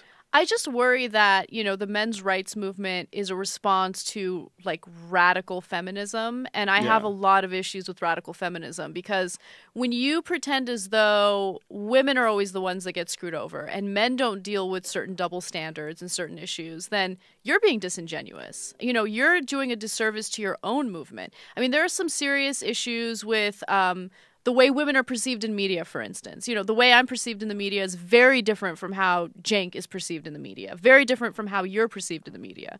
You know, the comments that you will get usually will question the legitimacy or accuracy of something that you've said. The comments that I get don't necessarily criticize the legitimacy of what I'm saying. Of course, I get comments like that as well. But how often do you get comments about like, oh, you know, I want Anna to sit on my face, or I want Joe to sit on my face. I get that. I get that from dudes. Oh, all the sometimes. time? Oh, okay. Once a month. I stand corrected then. So once a month. Some gay bear wants me to stick it in their mouth or something. Oh, wow. Okay. That happens. Does happen. You know, but it's not as much though, I'm sure. I mean, I wouldn't even pretend. I think that it's much more courageous. I don't want to sound like I'm kissing your ass, but it's much more courageous for a woman to do what you do than a man to do what you do. For a man to do what you do is like men with opinions are like as common as like birds that shit on cars. Yeah. They're everywhere. This is everywhere you look, a man has an opinion. But women with an opinion that go public and like have this like very strong stance they take on things and expect to be taken seriously. It's like female stand-up comedians, because female stand-up comedians, they're so limited in topics, because men don't want to hear you talk about politics. Men don't want to hear women talk about certain things. Yeah. You know, they're like anything where you're telling people how to live their lives, men don't want to hear that from women. It's just a giant group of men just shut you off. I think, much harder. I think that, you know, younger generations are becoming way more open to that. Like, we have a really young audience, and for the most part, I think that they're open to me talking about politics. Like I said, I don't get to do that as often as I would like on the show because that's not my role on the show. But there is a huge chunk of our audience that's very open-minded toward that. However, there's also a chunk of the audience, and I'm just going based on what I've read on YouTube. So there's a huge silent part of our audience that I never get to hear from. But there is also a portion that just immediately sees me and thinks, oh, she's young, whatever, relatively good looking. And so they immediately see a correlation there with moronic behavior. Like, oh, she's attractive, she must be really Well, you've dumb. had a free ride. That's what they think. Oh, yeah. Oh, yeah. Willy Wonka's golden ticket. You're pretty. Yeah. So I'll get comments, you know, asking, you know, what kind of sexual favors I gave my male colleagues to get to the position that I'm in. How rude. And it's so degrading because obviously none of that has ever happened. But it's to belittle the hard work that I've put into my career really, really grinds my gears. Okay, but what you're doing right now is you're feeding the trolls. I'm feeding the fucking trolls. Right now, you just fed the shit out of the trolls. I know, they loved it. You just loved had a Thanksgiving troll dinner because you brought in the comments of you having sex with your boss in order to get your job. Everything. You said it all. Yeah, and how offended you were of that. No, they win. Okay, they just rang a troll bell. I know. But to be absolutely honest, I completely stopped reading comments, so they can go ahead and write them as much as they want. I'm not going to read them. You just fucked up right there, sister. You just opened up the gates of hell. Do your thing, boys. No, don't do it. Be kind, boys and girls. Everyone be kind. Yeah, there's a real problem with writing things down online and not having any social cues. Not like looking at you and say, you know, Anna, I watched your thing on science, and you know, and I just want you to know that your grasp of physics is a bit off, and this, and you would go, oh, I'm, you know, I don't know shit about science, and then you'd laugh, ha ha ha, you'd both laugh together, and that would be it. Meanwhile, that same guy on YouTube, this fucking dumb bitch doesn't know shit about science, because he isn't in front of you, he's not talking to you, totally. Think Again, of you as a human. It goes back to the whole anonymity thing. The thing that I actually worry about the most isn't even, you know, how my feelings are going to get hurt, because who cares? Like, I'm a public figure. I need to have thicker skin, and it shouldn't bother me. I worry about, like, if I meet someone I'm interested in and I'm dating him, and then all of a sudden he decides, first of all, if I meet someone I'm interested in and I tell him what I do, he's going to Google me. Like, that's the world we live in at this point, right? He's going to Google me and he's going to read the hideous shit that people say about me. And then is that going to influence his opinion of me? Like, I worry about that kind of stuff more than... That's hilarious. Do you really? I do. I mean, That would be the last thing that I would worry about. That's the very last thing that I would worry about is meeting someone and having them being influenced by a Google search.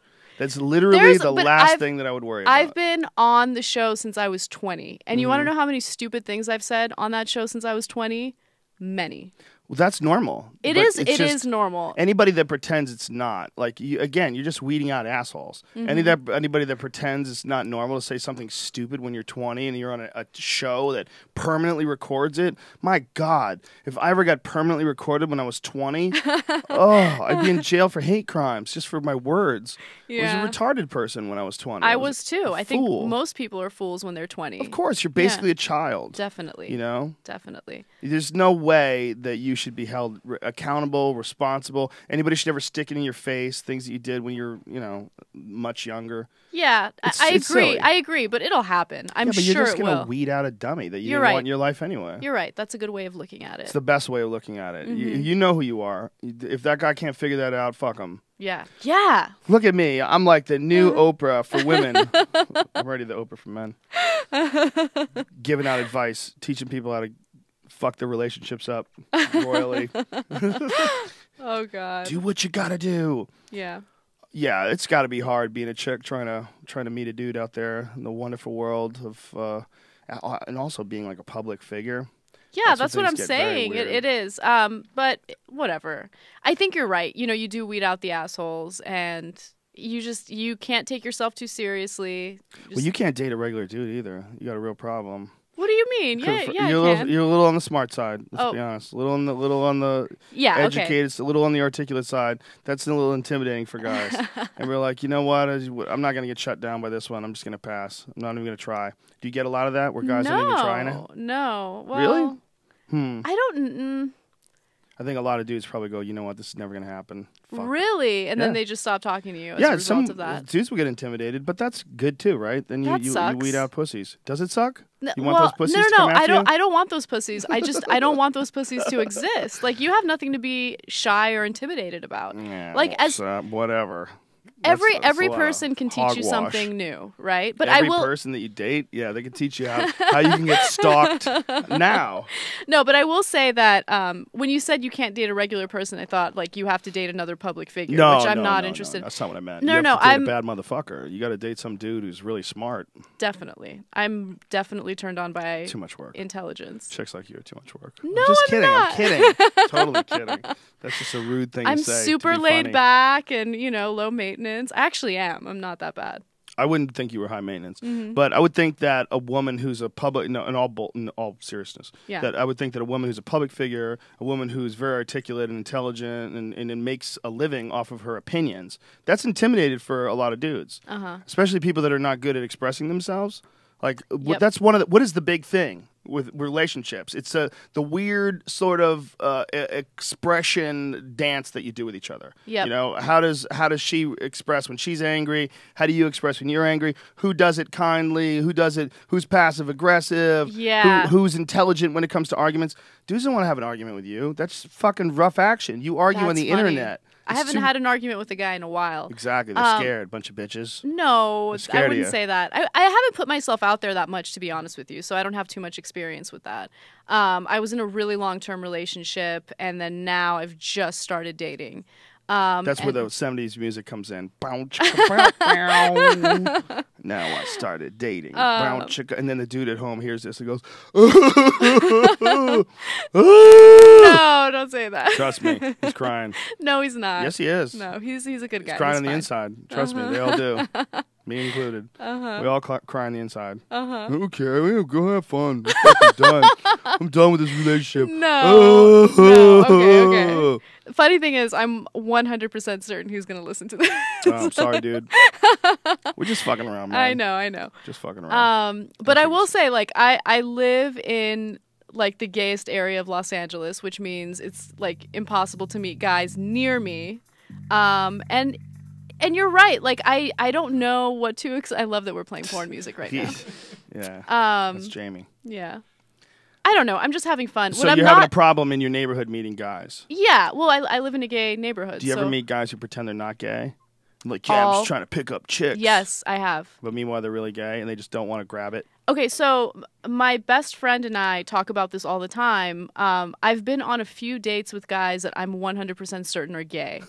And it's like, why are you trying to ruin my life right now? Like, what do you think is going to happen? Like, you think I'm not going to figure it out and I'm going to end up like dating you long term and then you're going to destroy my life? No, you're gay. I can totally tell. How can you tell? You can just tell by the things. And I'm not trying to push stereotypes, but when you're with a straight guy, you just know, like, there's certain body language that it indicates or implies that he's like aroused or he's into you. You know what I mean? Like physically into you. When you're like, if I was a douchebag guy, the way the douchebag guy translation of that is, if you meet a girl and she's not turned on by you, she's a fucking lesbian. No, I know. Because you're saying that if he's not aroused by you, he's got to be gay. No, that's not the only way. That is what it sounds like. I know. That is what it sounds like. That's not what I mean at all. It's just, it's hard to explain unless you're sitting there on that date with me. Is it like when you talk to a black guy on the phone, and even if he's super educated, you still know he's black? You're terrible. That's real. That's some real shit. I have talked to a lot of black guys on the phone where they were very articulate, very intelligent, very educated, but I knew they were black. That's not a bad thing. Yeah. It's not bad to be black. It's I don't know. wrong I don't with know it. what that means. Like, You do. How dare you? How dare you bullshit me on a national internet program such as this? You know, I know, and everybody listens to this, including black people that might pretend to be offended. You know what the fuck I'm saying? Listen to me. There's zero wrong with being black. Absolutely nothing. I am the least racist person you will ever meet. I hope. I have zero racism in me. So I don't think it's possible to get any less racist. However, I am a person that likes to look at reality. I think it's interesting to find what people do and don't get offended at. And telling someone they sound black is not a bad thing. But people sound black. Yeah. Women and men. I have talked to them on the phone and had wonderful, elaborate conversations that I truly enjoyed, but I knew I was talking to a black person. but why? Because of their voice? No, they're the way they express themselves, the way their language is used, the way the tonal quality, the way they speak. There's a certain way that black people speak that's slightly different. White people can speak like black people. I have been confused that way, where I talked to a dude and he was a wigger, and I thought I'm talking to a black guy, and it turned out that I was just talking to a white guy that really wishes he was black.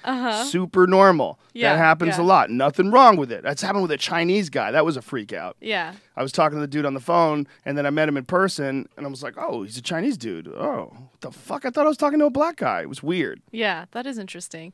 Going back to the whole gay thing, because I want to kind of backpedal from what I said, because it was disastrous. Look, I'm in a unique position because of where I live. And also, I'm in Los Angeles, which means a lot of people, a lot of guys take a lot of pride in the way they look, and they are almost proud of being overly feminine in some ways. Like they like the moisturizer and they like the fancy clothing. And so then in that case, they used to be called metrosexuals. I don't know what the politically correct term is now. Is that bad? Is metrosexual I bad? have no idea. These terms are always changing, man. Like sometimes you think that it's a totally PC term and all of a sudden someone will like send you an angry email like, how dare you refer to us as metrosexuals? But you know, so I could be absolutely wrong. And by the way, I have been known at work for having terrible gaydar. So maybe I am wrong. Yeah, but there's just, it's freaking tough out there. I don't know. Listen, I see what's going on. I'll spell it out for you. You're a hot chick. If dudes don't move, you say they got to be gay. No, that's not what I'm saying. That's not what I'm saying. It's super simple. You're probably correct, too. And I'm not a super hot chick, so it doesn't matter. Stop. How dare you? But that does happen. There is a lot of gay dudes who try to pretend to be straight. I think for society or for what have you, they just keep it together as long as they can, and then the fucking wheels fly off. Yep. And there was a guy that I used to work out with at this. This guy used to work out at this gym, and he would talk about girls. And the best way I could describe it is if I was speaking to you, if you were French, and I was saying the correct words, but I had no idea what the fuck they meant. If I'm like, je m'appelle France, but obviously I don't know what the fuck I'm saying. It's just off, you know? Yes, it reminds me of the 40-Year-Old Virgin and how he was describing having sex. Do you remember that scene? I didn't see that movie. Oh, it was so funny. He was like, oh yeah, I remember when I like touched her breasts and they They felt like sandbags. And it was just so obvious that he had never had sex before. Sandbags. The love guy that I was talking to just started talking about this interaction that he had with a woman in a nightclub. And now this girl just came up to him and just started kissing him and making out with him. And it was like, the way he was saying it was like the worst, like, fake storytelling you could imagine. He was like he was doing a sketch. Yeah, yeah. But he was a beautiful man, like beautiful, like big, tall, perfect bone structure, just handsome. And he had this girlfriend that just always had this perplexed look in her face, like just looked like an explosion just went off like 30 seconds ago, and she was trying to figure out what the fuck happened. Like that's how she would go everywhere, because she was like. She was batting way over her head with him. He was at 10, and she was probably in the 6 or 7 range, and she was a little on the overweight side. It was a clear mismatch, and it was just a gay guy who had this girlfriend, but he was gay. I have I can't believe I'm going to share this on the show. My friends think it's so silly, but I have something called the Mediocre Guy Theory, and the Mediocre Guy Theory is: do not date a guy who's overly attractive. You're just asking for trouble. Because guys already have like this crazy confidence, even if they're not they can't, even if they're not the most attractive guy in the world, usually they're usually pretty confident. Let me just point out, first of all, that Yeah. you're Armenian. Yes. And Armenian dudes are fucking savages. In what way? They're the most aggressive guys on the planet. I Armenian dudes, we have a lot of Armenian fighters in the UFC. Uh-huh. And they're fucking animals. I don't date Armenian guys. So. Savages. Yeah. Those dudes are men. Those Yeah. are wild men with hairy chests who will Yep. punch you in the face. They're Yeah. fucking crazy. Yeah. Glendale! Right? Yes. Do you know how many people have asked me If you're from I'm, Glendale? I've never lived in Glendale. I've only been in Glendale like a few times. I'm the most Americanized Armenian. It would be nice to meet an Armenian guy who's as Americanized as I am, but most of them are very traditional, which means we're gonna butt heads, and I don't. They're going to have to wear that gold chain, that cross. Yeah, I You're don't gonna play have to wear that the game. cross. I don't play that game. Wear the cross Sorry. for Jesus. Come on. No.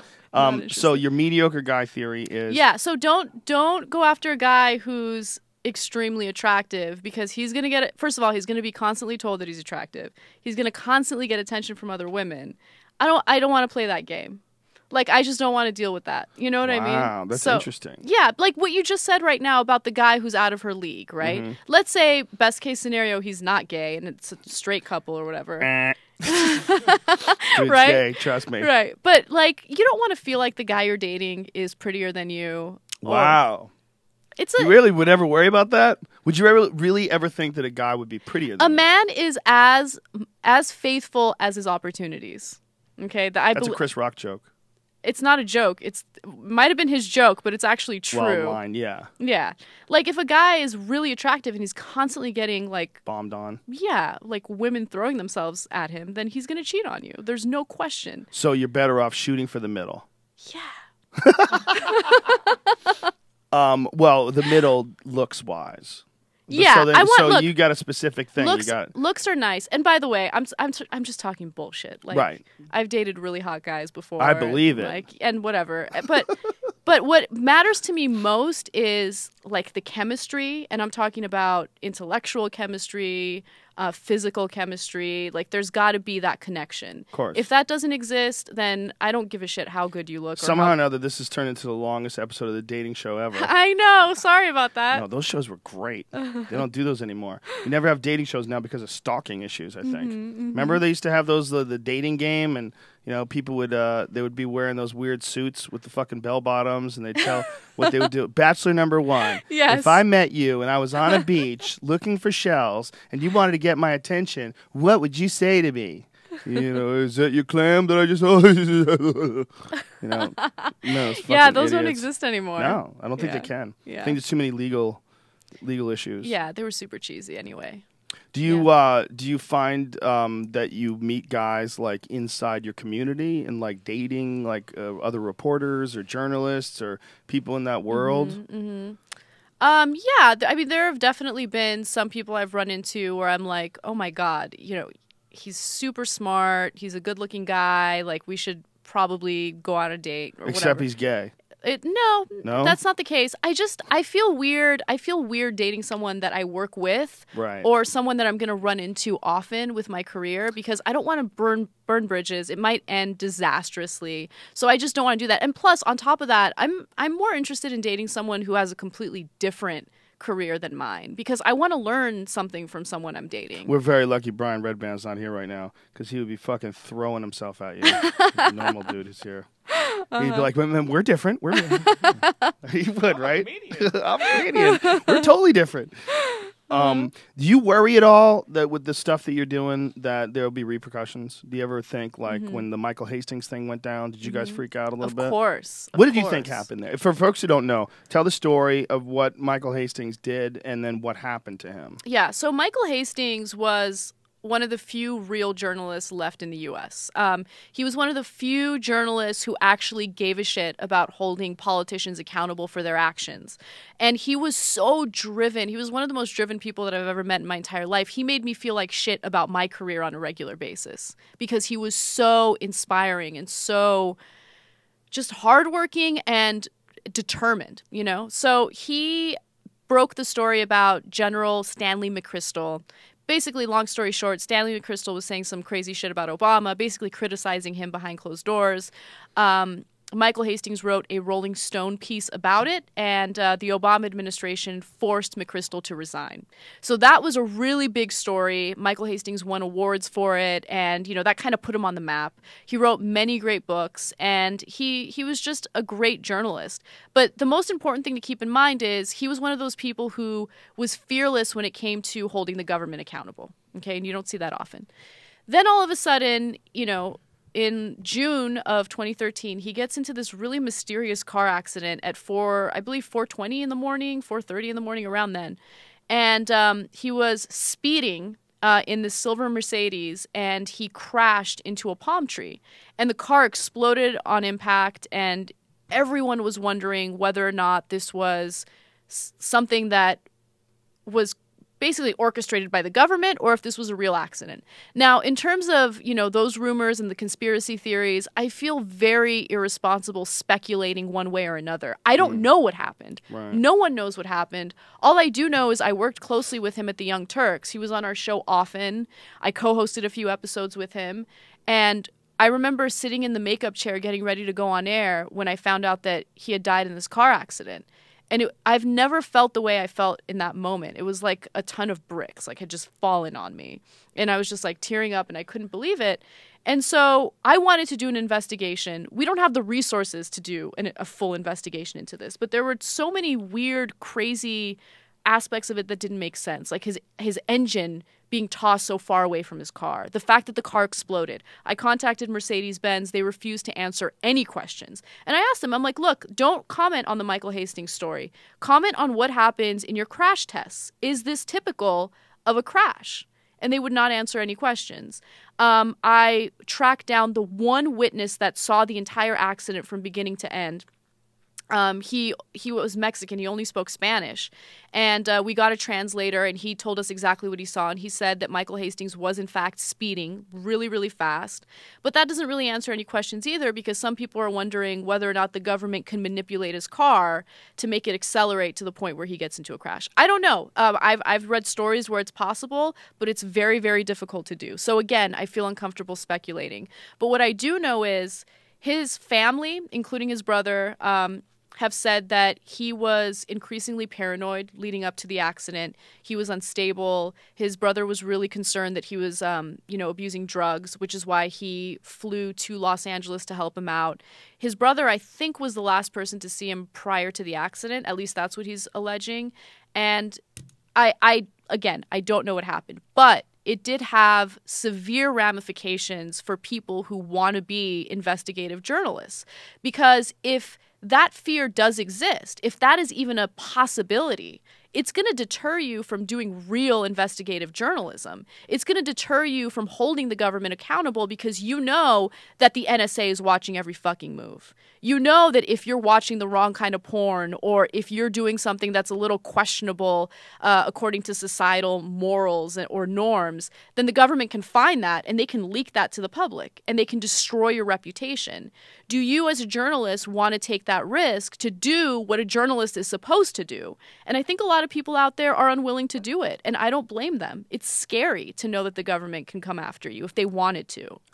That's also if this is what happened. Yeah, and I'm not, and again, I know. I appreciate that you're doing that. You know, I think that's really important because we really don't know what happened.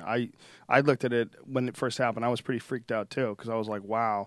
And I thought about it for a minute, and I'm like, this guy was going after generals. You know, and these are people who are professional killers. They've been killing for the government for a long time. They know how to do it really well. They have friends. They can pull favors, and they can make some shit happen. I mean, it is possible. Did it happen? It's also possible that the dude was doing drugs and he was going crazy from the trauma of this whole thing about thinking constantly that the government's after you. I mean, that might be just enough to get you to fucking kill yourself. They might not have to do it. They might have to just scare you and freak you out and get you to believe that they're watching every move you make and waiting for their time to lower the boom on you. Yep. And that's basically what I'm referring to. That paranoia alone is crippling. It was crippling for Michael Hastings, and it's crippling for people that I work with that want to do the type of journalism that he did. And that's why I fear for people like Glenn Greenwald. Glenn Greenwald is, in my opinion, a hero.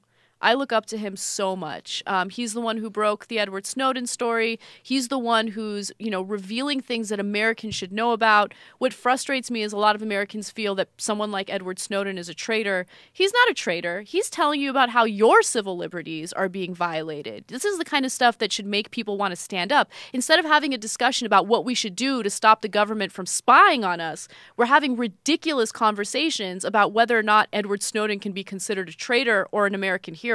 That is a stupid conversation. Okay, we know the information now. We know what the government is doing. The government is indiscriminately collecting our metadata, and they are holding this information for a period of time, and they can use it to intimidate you if you're a political activist or if you're a journalist. That intimidation is what cripples our democratic process. So I have a lot of problems with that, and I worry that there aren't going to be many journalists left that will do what Michael Hastings was willing to do. No doubt, and it was a huge price that this guy had to pay. I mean, he's living in Russia now, hiding, doing IT work, learning how to speak Russian. Most likely, if he lives, he's going to be there for the rest of his life. And what kind of crazy stress is he under? I mean, you imagine? Know. He had a hot girlfriend and a cushy job in Hawaii. He left all of that. Yeah, it was a pretty bold move. And the information that's come out has really changed the way people look at the government and how they're handling privacy, how they're handling this idea of the war on terror and what they're willing to do and not willing to do. They're willing to violate everything. I mean, they're willing to go against the very principles of privacy, like every principle of the idea that you're sending someone something, you have a password, you log in, they have a password, they log in, you send them an email. So if someone doesn't get in there and breach it, you're thinking that what's going on here is a completely private conversation. But no, the government gets to look at it. Not only that, but some fucking employee that they kept going on and on about how he never graduated high school. Remember that? I know. They were shitting on him and trying to demean him by saying that he never graduated high school. Then why did you give him access to our private information? Why'd you hire him? Like, is that unbelievable. The best guy you could get? A guy who didn't graduate high school? That seems crazy. And the worst part about it is, I mean, we have so many private contractors that have access to our private information. It's fascinating. Yeah. It's a fascinating time. And I think that we're moving closer and closer to some strange point in the future where the idea of privacy is a thing of the past. It's it's non-existent. I think that's going to happen. I don't think you can avoid that. I think that is whether it's a decade from now or 2 or 3 or whatever it is. I think there's going to come a point in time where the boundaries between people and information are no longer exist. I feel like we're going to get to a point where we will just be desensitized to all private information. So what people worry about most is, like, let's say you're not a politician, you're just a political activist. You might be worried that the government might use some information about you to intimidate you and cause you to not be politically active anymore. So it could be something like nude pictures of yourself that you emailed, or it could be the porn that you watch or whatever. I feel like with the way things are going, eventually we're going to get to a point where all of our dirty laundry is just going to be out there, and everyone's going to be like, oh, all right. Whatever, because you're going to be forced to. There's going to be so much crap out there about everyone that you're just going to have to deal with it. Well, that's going to be the future, right? That's like if it's one generation from now or 2 generations, whatever it is, those people are going to have no privacy from birth to death. I know. I mean, we're willingly putting our crap out there as it is with social media. Well, I think it's a trend. I think it's just like the technology trend. I think we're moving in a certain direction, and there's no way you're going to stop it. It's not like a cultural thing, like different types of marriages or different types of tribal government. It's not like that. Like, it's way bigger than that, and it seems to have a momentum all of its own. Yeah. And the momentum of information is the ability to exchange it and share it gets quicker and easier constantly through time. It does. So you have 2 kids. How do you plan on talking to them about social media? Because I always wonder about that. There are so many parents who willingly put so much information about their babies online, which I find fascinating. What kind of conversation do you think you're going to have with your kids when it comes to oversharing online? Because I think that's an important conversation to have. It's definitely important to let them know that what they're doing can be seen by virtually every human being that exists. It's at that point. If you put something on a Facebook page, essentially, I mean, whether or not you get 14,000 hits or 14 billion, it's really the same thing. Anybody that gets to that spot can get there, and you got to realize that. Like, once you let it out there, that's just this new weird connection where anyone can look at your pictures. And if they're on Facebook, they can comment and they can say weird shit, and they can be lecherous, they can be strange. That's the reality of the world we live in now. I think you would definitely, especially for girls, you definitely want to be very careful about what you share and what you don't share. I mean, how many times you go into someone's Twitter page, they send you a tweet, and you go, let me just read their tweets. Like, sometimes people say something interesting, and I'll go read their timeline. Yep. Oh, let's look at their pictures. Oh, there's her tits. Like, what? It's amazing that not even a porn star. Girl, just holding her tits out, smiling, like... I just okay. don't. Welcome to the internet. I don't get it. I don't know if that's like a societal pressure that they're caving into, or if it's just stupidity. Maybe they just really like dick, and they just want it coming in on a daily basis. Just a lot of shipments, and the best way is just show them what you got. I don't know. I deal with way too much crap online to put myself out there like that. There's no way in hell I would. I talk about this a lot. Every time we do a story about some teenager who sexted a picture of herself and then, it got leaked online. I'm like, don't take naked pictures of yourself. Just don't fucking do it. Don't do it under any circumstance. I have a strict rule about that. So. Or do it. Fuck it. What are you worried about? No, don't worry do about it. that either. Well, I mean, agree with you. If you're comfortable with people sharing your naked picture, because you send a naked picture to a guy, it's over. It is over. He's going to show it to his friends, and then he might put it online, and he's going to destroy your life.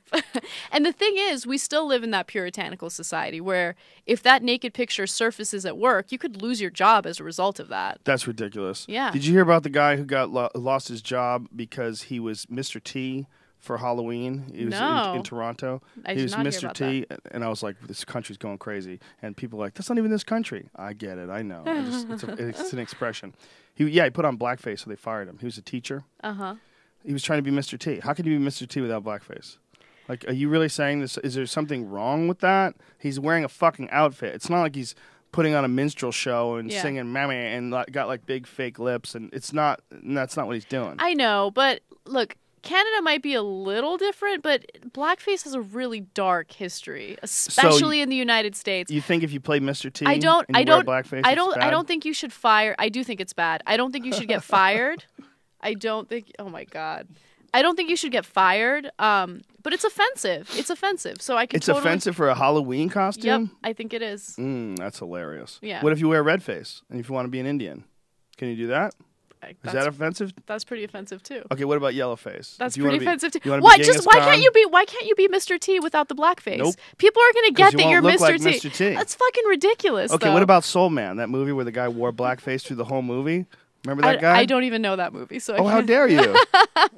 It was an old movie. C. Thomas Howell. Yeah, C. Thomas Howell. Do you remember that guy? Nope. See, he was before your time. C. Thomas Howell was one of those guys who's like this major league movie star, did a lot of big movies, and then just stopped doing them. He was in, like, he was way back in, like, the... Side Out. What's that? Side Out. So what's Side It's a Out? volleyball movie he's in. How the fuck do you remember that? How dare you? But Soul Man, he was in the Outsiders, or what was the one with Johnny Depp and all those? Was it The Outsiders?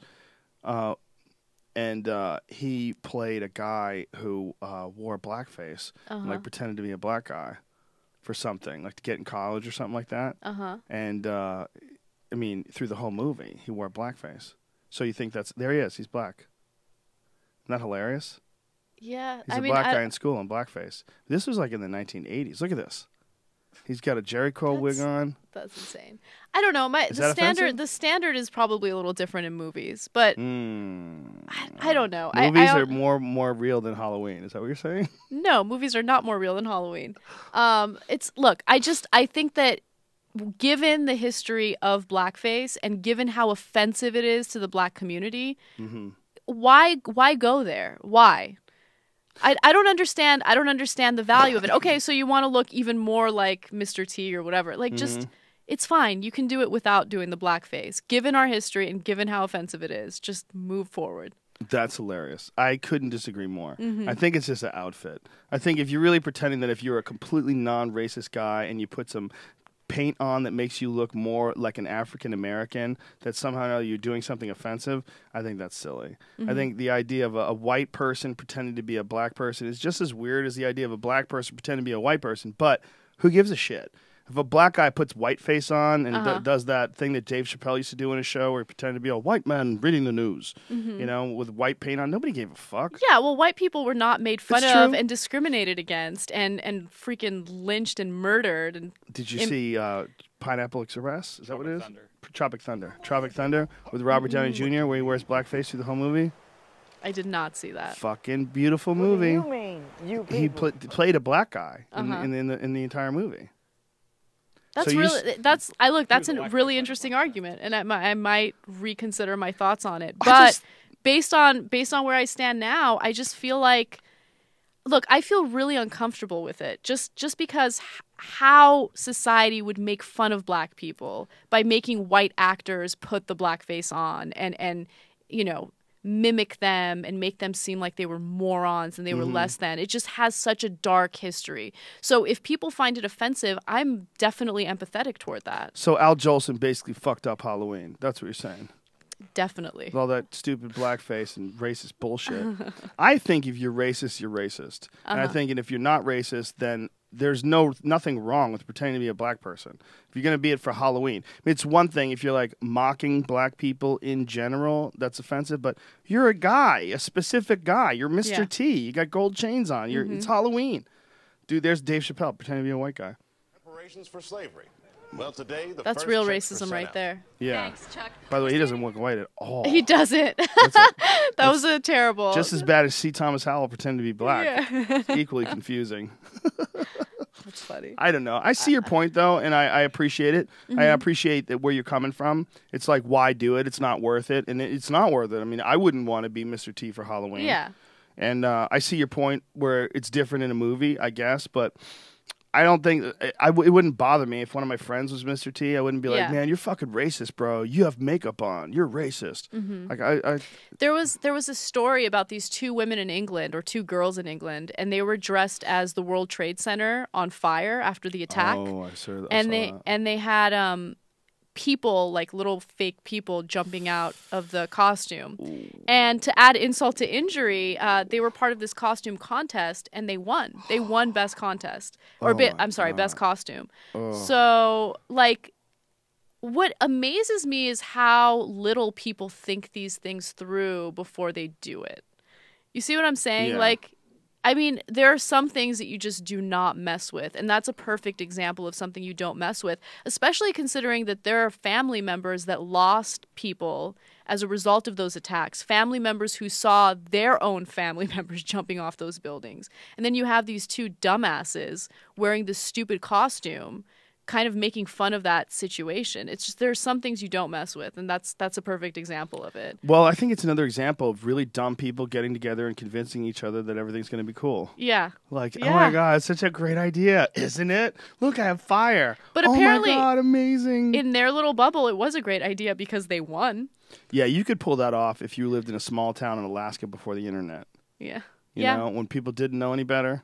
But, True. But now, especially if that picture goes on Facebook or something like that, oh, prepare yourself, ma'am, for the avalanche of hate. Asiana Airlines pilot costume may be most offensive of 2013. Who is that? I don't know this story. The pilots that crashed?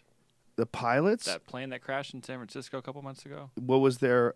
Oh, they dressed as the pilot? They dressed as like, I don't pilots. understand. They put on blood on their face, and they were just dressed as pilots. God. Very tasteless. I'll just bring that up. Oh, okay. Oh God, they I just don't. pretend to be Why? crash Why pilots. are people so dumb? People are dumb. They're just Wow. dumb. They want to be shocking too. They want to be paid Yeah. attention to. And if you go as like the Hulk, no one's gonna give a fuck. Yeah. You know, there's a million of those out there. Mhm. But if you go as this, people go, "Oh my God, what are you doing?" And then they pay attention to you. That's what it is. Yep. They just Yeah. want to get a little shock, just get a little rise out of people. Yeah, it's true. Juliana Huff, who was one of the Dancing with the Stars performers or whatever, she dressed in blackface, and I feel like you should hold public figures to a higher standard because I think you're more aware of this kind of shit, like more aware of the kind of criticism you're gonna get. You know what I mean? Like you're putting yourself out there. People are gonna see you. Yeah. And so I almost feel as though. What is she supposed to be? She's supposed to be one of the characters from Orange is the New Black. I forget the character's name. And she doesn't really look black. She looks more bronze than anything. Like she looks like she got a really bad fake tan. Like she went like to West Hollywood and got a spray tan. Yeah, one of them real ones. Yeah. And so she was like, "What? Oh my God, I had no idea. I apologize." And she had this apology. And like that I felt like was a little bit of a publicity stunt. That's my speculation. Yeah, probably most likely. Well, probably there's a lot of people are just dumb, and that's not as dark as like one of those bodybuilder women when they get that spray tan stuff. Like they get really, really dark. Are with you that into stuff. that? Oh yeah. You are? No. Does it turn you on? No. I'm not into girls that would potentially kick my ass. Yeah. Or be more manly than me. Yeah. You know? My favorite discussions on this show usually center around like the appropriate way a female body part should look. I don't remember who your guest was, but you guys were talking about the appropriate look of I'll guarantee you I vagina. know it was Jim Norton. It was Jim Norton. Yeah, that dirty bastard. Yeah. And that was after I was confirmed to come on your show. And I remember talking to my friend Christian, who loves your show, by the way, Christian Lopez. He wanted me to say hi. Oh, what's up, so dude? There you go. And I was like, what the fuck did I just get myself into right now? Sorry, we give out a bad impression. No, not at all. You're totally fine. I'm like, But we do give out a bad impression. If you wanted to cherry pick shit out of our past, you know, the things that we've done on the show, yeah, I could look a little sketch. yeah. Yeah. Well, I mean, that's true if you cherry pick. But people like to compare you to Howard Stern. I actually don't think you're like Howard Stern at all. I think that you're a little more intelligent. Howard Stern's a brilliant man. He is a Don't brilliant man. Get it wrong. Yeah, he is. He's just- I think that the topics you choose to talk about are a little more intelligent. Well, you know, he does a lot of pop culture stuff. Yeah, you he know, does. interviews a lot of artists, and he's really good at getting them to talk and say things maybe that ordinarily that they would. But you know, I mean, I think he's also got a much larger audience, Yep. and there's also a bunch of people behind him that probably would kind of like want him to talk about certain subjects. But we started this out just on a laptop, and I don't really give a fuck what other people are interested in. I give a fuck what I'm interested in. And this whole thing started out just for fun. So like yesterday, I had a real astronaut on. I mean, I had that dude who was on the. Did he leave a book? No, he didn't. He sent it to us. He was on the space station for 166 days. I mean, it was really fucking interesting stuff. Yeah. It was fascinating. Chris Hadfield, he's awesome. That was like a real honor. Like that to me is like, that's the kind of people that I want to talk to. I just want to talk to fascinating people. Yeah, Or Chris Ryan, the guy who we were looking at his photo before. Yeah, I love Chris Ryan. He's Yeah. great. He's been on our show several times, and he's just really interesting. I love his openness about sexuality and you know what humans are actually, you know, physically driven to do, biologically driven to do. And it's very different from societal norms and expectations. So there's always that conflict there. Or just a stand-up comedian, or just an MMA fighter, or just a friend. I mean, I've had just friends on. It's just I think too many people are out there trying to get the attention of people by like having people on that are famous, or having people on that are, you know, pop culture. And they're interesting to tap into sometimes and find out what makes them tick. But for me, I want to talk to like Neil deGrasse Tyson. I want to talk to Sam Harris. I want to talk to brilliant people. I want to talk to people and pick their brain. People that I don't normally hear on the radio, or don't normally hear interviewed on television shows. Yeah, I mean, and going back to the discussion we had on new media, that's what millennials respond to better. They like the interviews with real people or brilliant people who are trying to make a difference in the world. They like that way more than, you know, the celebrity bullshit. Because I think the celebrity stuff's fun too. It's fun, but it's snacks. Yeah. I mean, I think millennials will take that for what it's worth, but they're more interested in change. And that's the reason why most of them voted for Obama, because he kept preaching change, even though we didn't really get any of it. Yeah. So... But if Stern interviews like Corey Feldman, I'm gonna listen to that. You know what I mean? Like I'm there for the train wreck. Oh, I remember very recently, Howard Stern interviewed Sharon Osbourne, one person that I couldn't possibly care less about. And it was such a fascinating interview. And I was like, that's the magic of Howard Stern. He can make any interview interesting because he will ask inappropriate questions. Yeah, he digs into your psyche. And with someone like Sharon Osbourne, you know. Yeah, married to Ozzy Osbourne. What the fuck is going on there? I don't know. Madness, craziness. That is madness and craziness. Yeah, the idea of having a podcast is, I mean, I never really thought that I would ever have a radio show, because I always kind of figured like, I always enjoyed going on morning radio, and I always enjoyed it when I would go and do stand-up. I would come in early to promote, and you do radio. Like back in the days before the internet, that's how you sold tickets. And I always had a good time on the air, and I said, wow, it would be cool to have a radio show. But then I was like, who the fuck's going to give me a radio job? And that's not going to happen. And on top of that, they're going to tell me I can't swear, and that shit's going to get tired. And then satellite radio came along, and I started doing the Opie and Anthony show a lot. And those guys are great. And the way they have it set up is a lot like this show, where it's just a conversation. Yeah. They don't have like a specific agenda. They don't have games they want to play. All right, Anna, it's time to play What Would You Rather Do? You know, they don't have that kind of stupid shit. It's just nice. It's just a conversation. Just a hang. And so that's really what sort of fueled getting this thing started. But that was... So you have a 3-hour-long show. Do you ever have a difficult time holding my bladder? Well, yes, that's a good question. But on top of that, it's really difficult to find guests that are willing to have a 3-hour-long conversation. Yeah, well, yes and no. You know, we don't have a hard time finding guests. But, some people are just it's not right for them. Yeah. Some people don't want to talk for 3 hours, because if you talk for 3 hours long enough, people are going to find out who the fuck you really are. Yep, that's true. It just takes time. Yeah. You know, and they're going to find out what tweaks you, or what you like, what you don't like, what's weird about you. They get to know you like very, very deeply. Do you think your audience has a good sense of my weird you're characteristics? A weird bitch. Yeah. Super weird, right? It's all right, though. It's good. You're a nice person. That's all that matters. Being a nice person. The weird thing is like, who the fuck's not weird? You know, I mean, everyone's weird. Everyone's got their like little habits and stuff.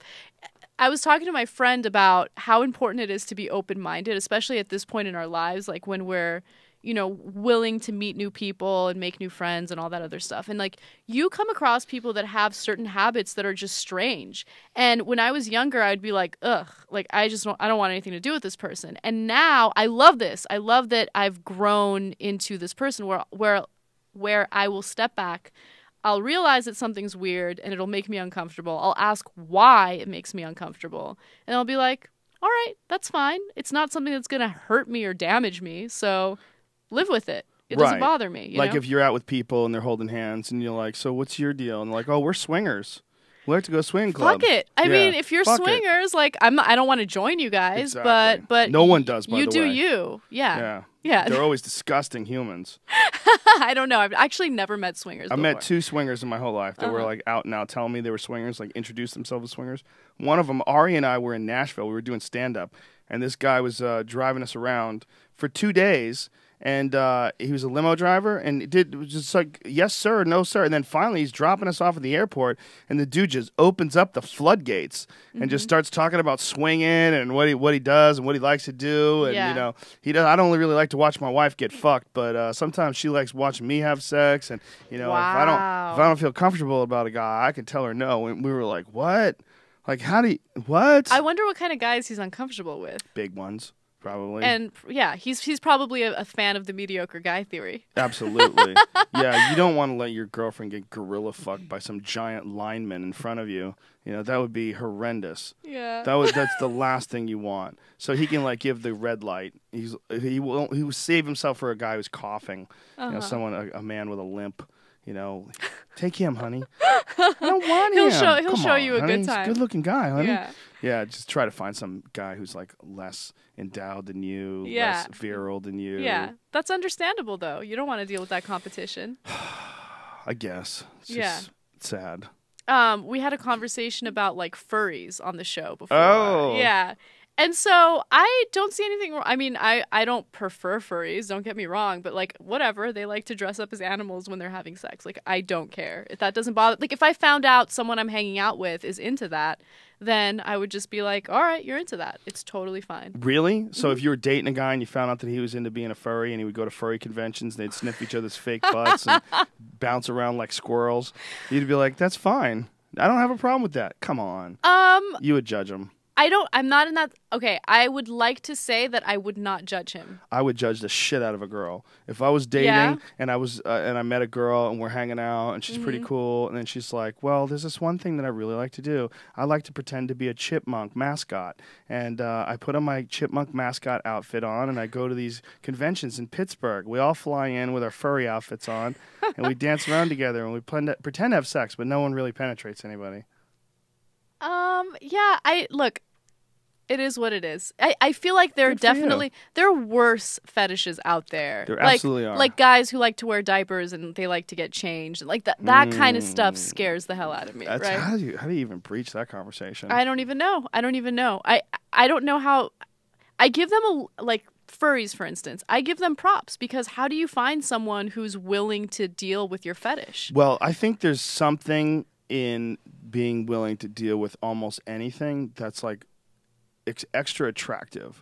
You have to be open-minded. Yeah. Well, when people start dating each other, this is my thing. My thinking on it is that when people start dating each other, if someone really wants someone to be a part of their life, they might like want to do something like really weird with them to show them that I do not care. I'll do anything. I'll change your diaper. I'll wipe your butt. Oh my God. Like I remember a dude that I know, we were at a fight. It was backstage. My friend was warming up in the green room and this dude went into the bathroom with his girlfriend and took a shit like in front of her. This like little bathroom together. And I go, did you just take a shit in front of her? Really? Because I went in there afterwards and he wrecked the bathroom. But why? But I asked him. I go, what's that about? He goes, we do everything together, man. We do everything together. No, that's not healthy. That's not healthy, though. But that's how can you say it's not? And you can say wearing a fucking furry outfit is healthy. No, but there's like a codependency issue there. That's not healthy. If you have to do everything together, that would be my nightmare. My goal in life is to find a guy that is comfortable with me living my life and not.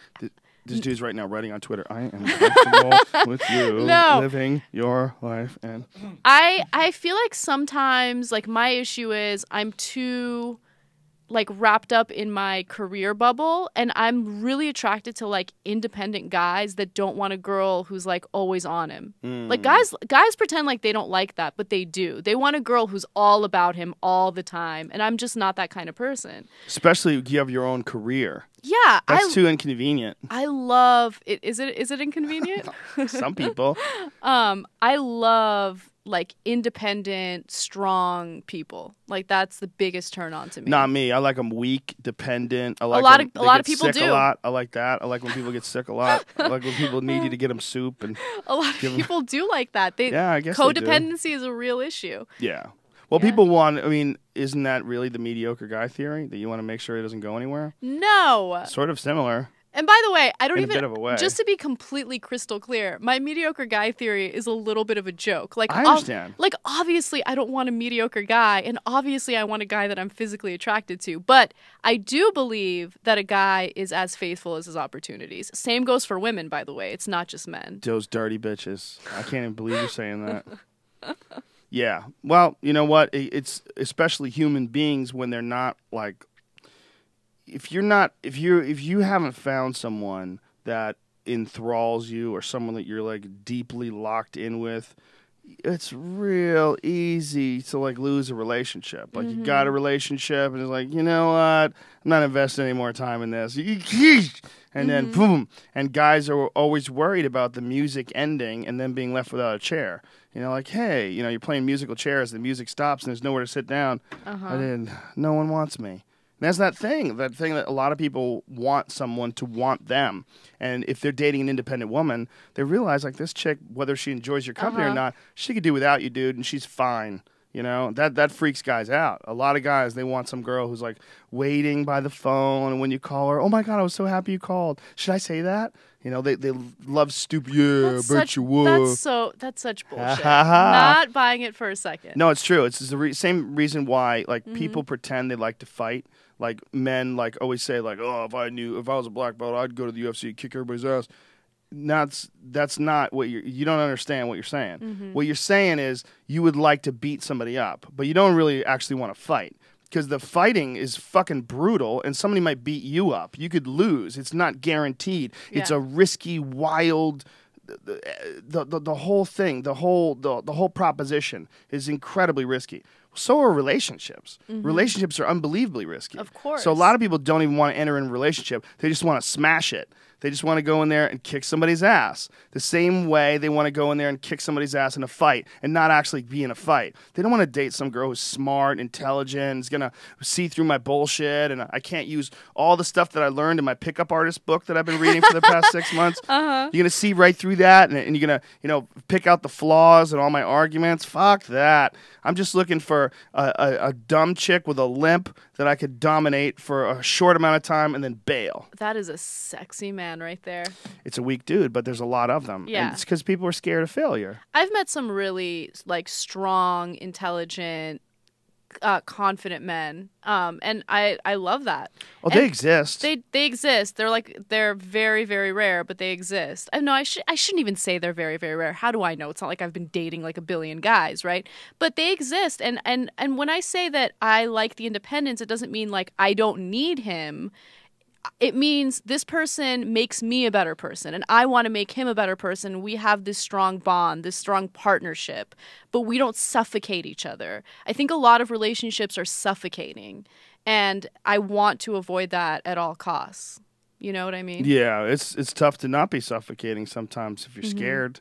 And you're clinging on to the last piece of wood you found floating in the ocean. Yeah. After the horrible wreck of the last X amount of years of your life. That's a lot of people. You run into them. You're not just running into a person. You're running into a person that's just getting back on their feet from some whatever fucking disaster. Yeah. Whatever it was. Whatever breakup. Whatever, home repossession, lost job. What is the crisis that you just recently survived and just washed up on shore and now you're meeting that person? So, I mean, you meet someone in their 30s. Oh, my God, you're meeting a lot of shit. You're meeting a lot of shit. It's a lot of years. It's not a bad thing. Oh my Some God. people are better for it, though. I mean, there's the bright side of it. Some people, because of all those disasters, they develop character and they understand what's good and not good, how they should behave, what are the ramifications of different kinds of behaviors. Yeah. You find that out, but how many people learn from their mistakes? Half of them to 50% of the people learn from their mistakes. At least half, I hope. I would hope, but I don't think it's even 40. I think it's probably like 30. That's depressing. The rest of the people are just banging their heads on coconut trees. People are crazy. They are crazy. I feel like it's better to look, if you don't meet someone that makes you feel good about yourself and you do the same for them, I feel like it's just better to be alone and live your life and wait. Be an old lady with a lot of cats and a vibrator. Fine. Maybe not the cats. Vibrator, sure, why not? Did you see that new Oculus Rift thing that they have? Oh, the 3D reality goggles. They've come up with one now that allows you to have sex. It connects you to some sort of an artificial thing that's like a fleshlight that's moving up and down your penis. No, I know nothing about that. But I have like read stories about robots that they're creating that are very lifelike. So, women will be useless in 10 years or something when these are perfected in Japan. I'm kidding about the women being useless. For some men, there'll be something that they won't have the effort to pursue anymore. Right. That's going to be real. I've talked to a guy who cannot wait. Who cannot wait for these sex robots to be perfected.